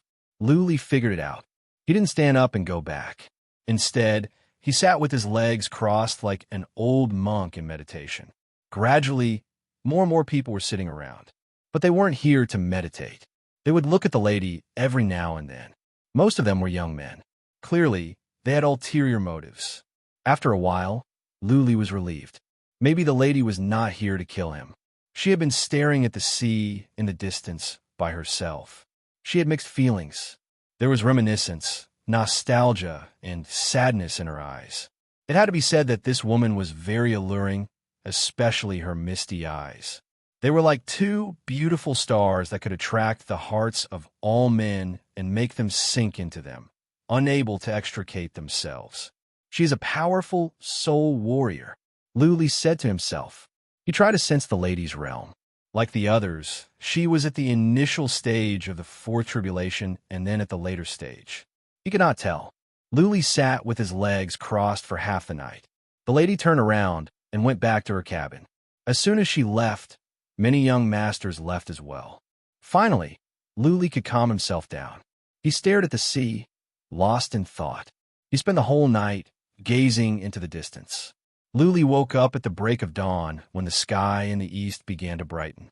Dawn, staring at the ray of light in the distance. Luli's heart skipped a beat. He seemed to have grasped something, but when he tried to grab it, he couldn't. Continue to sit. Luli was a bit excited, even though he didn't know what he was touched by. Since he was touched, he must continue to study. There would be a break of dawn every day. There would be a chance. Luli continued to sit here with his legs crossed for an entire day. At night, that fire rose came again. She also stood in the corner, staring into the distance in a daze. He stood there for half the night. Fire rose left, and Luli quieted down again. He sat there until dawn. Suddenly, he opened his eyes and stared at the light of dawn. His heart was pounding again. However, just like last time, Luli's heart stopped pounding as the sun shone down on the ground. Luli wanted to grab it, but he couldn't. Luli was not in a hurry. He went back to his cabin to consume the elixir. When night fell, he went back to the deck. Fire Rose came as well. She stayed for half the night before leaving. Luli sat with his legs crossed, waiting for the break of dawn. On the third day, he still couldn't grasp that feeling. On the fourth day, the fifth day, the sixth day, almost every day was the same. During the day, Luli would consume the pellets, and at night, he would go to the deck. Every day, he would be at the left corner of the deck, while the Fire Rose would be at the right corner. Half a month later, Luli almost wanted to give up. He couldn't get it for half a month, maybe never. Every night felt like a waste of time. On the 16th day, that Fire Rose didn't leave in the middle of the night. She just sat there. Luli didn't notice her. These days, Fire Rose came every day, but Luli didn't even look at her. Whether this woman was here to kill him or not, Luli didn't want to have too much contact with her. Beauty was a source of trouble. He couldn't even protect himself now. How could he be in a mood to hook up with a pretty girl? Not to mention that this pretty girl was so powerful, and she seemed to be of noble status. She was not someone he could hook up with. It was getting late at night, and there were fewer people on the deck. During this period of time, there were fewer people surrounding Fire Rose. Perhaps they all understood that it was impossible for them to woo such a peerless beauty. The girl didn't talk to anyone. She was smiling on the outside, but inside, she was cold. Even though many people were around her, they were just trying to catch a glimpse of her. There were only 3 men on the deck. One was Luli, and the other 2 were young masters. They were talented and handsome. One of them was at the later stage of the 4th tribulation, and the other at the middle stage. Their temperament was good as well. They must be young masters of big families. One of them was cultivating nearby, and the other was drinking on the deck with a jug of wine in his hand. He was acting like a playboy, tried to attract Fire Rose's attention. However, Fire Rose only glanced at him from the beginning to the end. He was so depressed that he drank for the whole night. Luli opened his eyes before dawn. He stared at the east. His entire being was attracted by the eastern sky. At this moment, he wouldn't even notice if someone were to attack him. There was a ray of light coming from the east. Luli's heart was pounding again, just like before. That being said, when he tried to trace it and explore it, he couldn't find the core. It was as if there was a paper window that prevented him from seeing the real secret. Buzzing right at that moment, Fire Rose, who had been quiet all this time, suddenly waved her hand. The surface of the sea trembled. Then a drop of water floated up and came into Luli's sight. The drop of water flew between Luli and the ray of light. The ray of light went through the drop of water and dispersed. At that moment, Luli felt the entire world was lit up. His pupils contracted, and then he opened his eyes abruptly. His eyes were filled with the glare. I get it. I finally get it. Luli was overjoyed. At that moment, he had grasped the thread of movement in his heart. He felt enlightened, and he had grasped the core.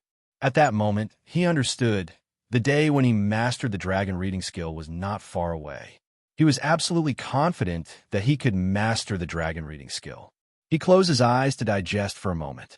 When he was sure that nothing would go wrong, he opened his eyes and looked at the beautiful lady in the corner. Even though he was attracted by the ray of light, he had been using the trace of Tao.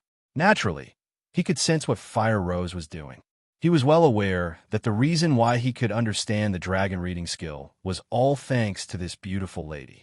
She just waved her sleeve and splashed up a small drop of water, but it had solved a big problem for him. It was not until now that Luli was completely sure that this lady was not here to assassinate him. She just did something casually, but it had solved a problem that had been bothering him for a long time. This lady was more powerful than he could imagine. For someone so powerful, killing him would be as easy as killing an ant. Why would she try to assassinate him? Luli strode over, bowed with respect, and said, "Thank you, Lady Chi, for your guidance. I am grateful." You're tuning in to the Warrior Lore YouTube channel. Don't forget to subscribe and join us on this journey to catch the most captivating stories.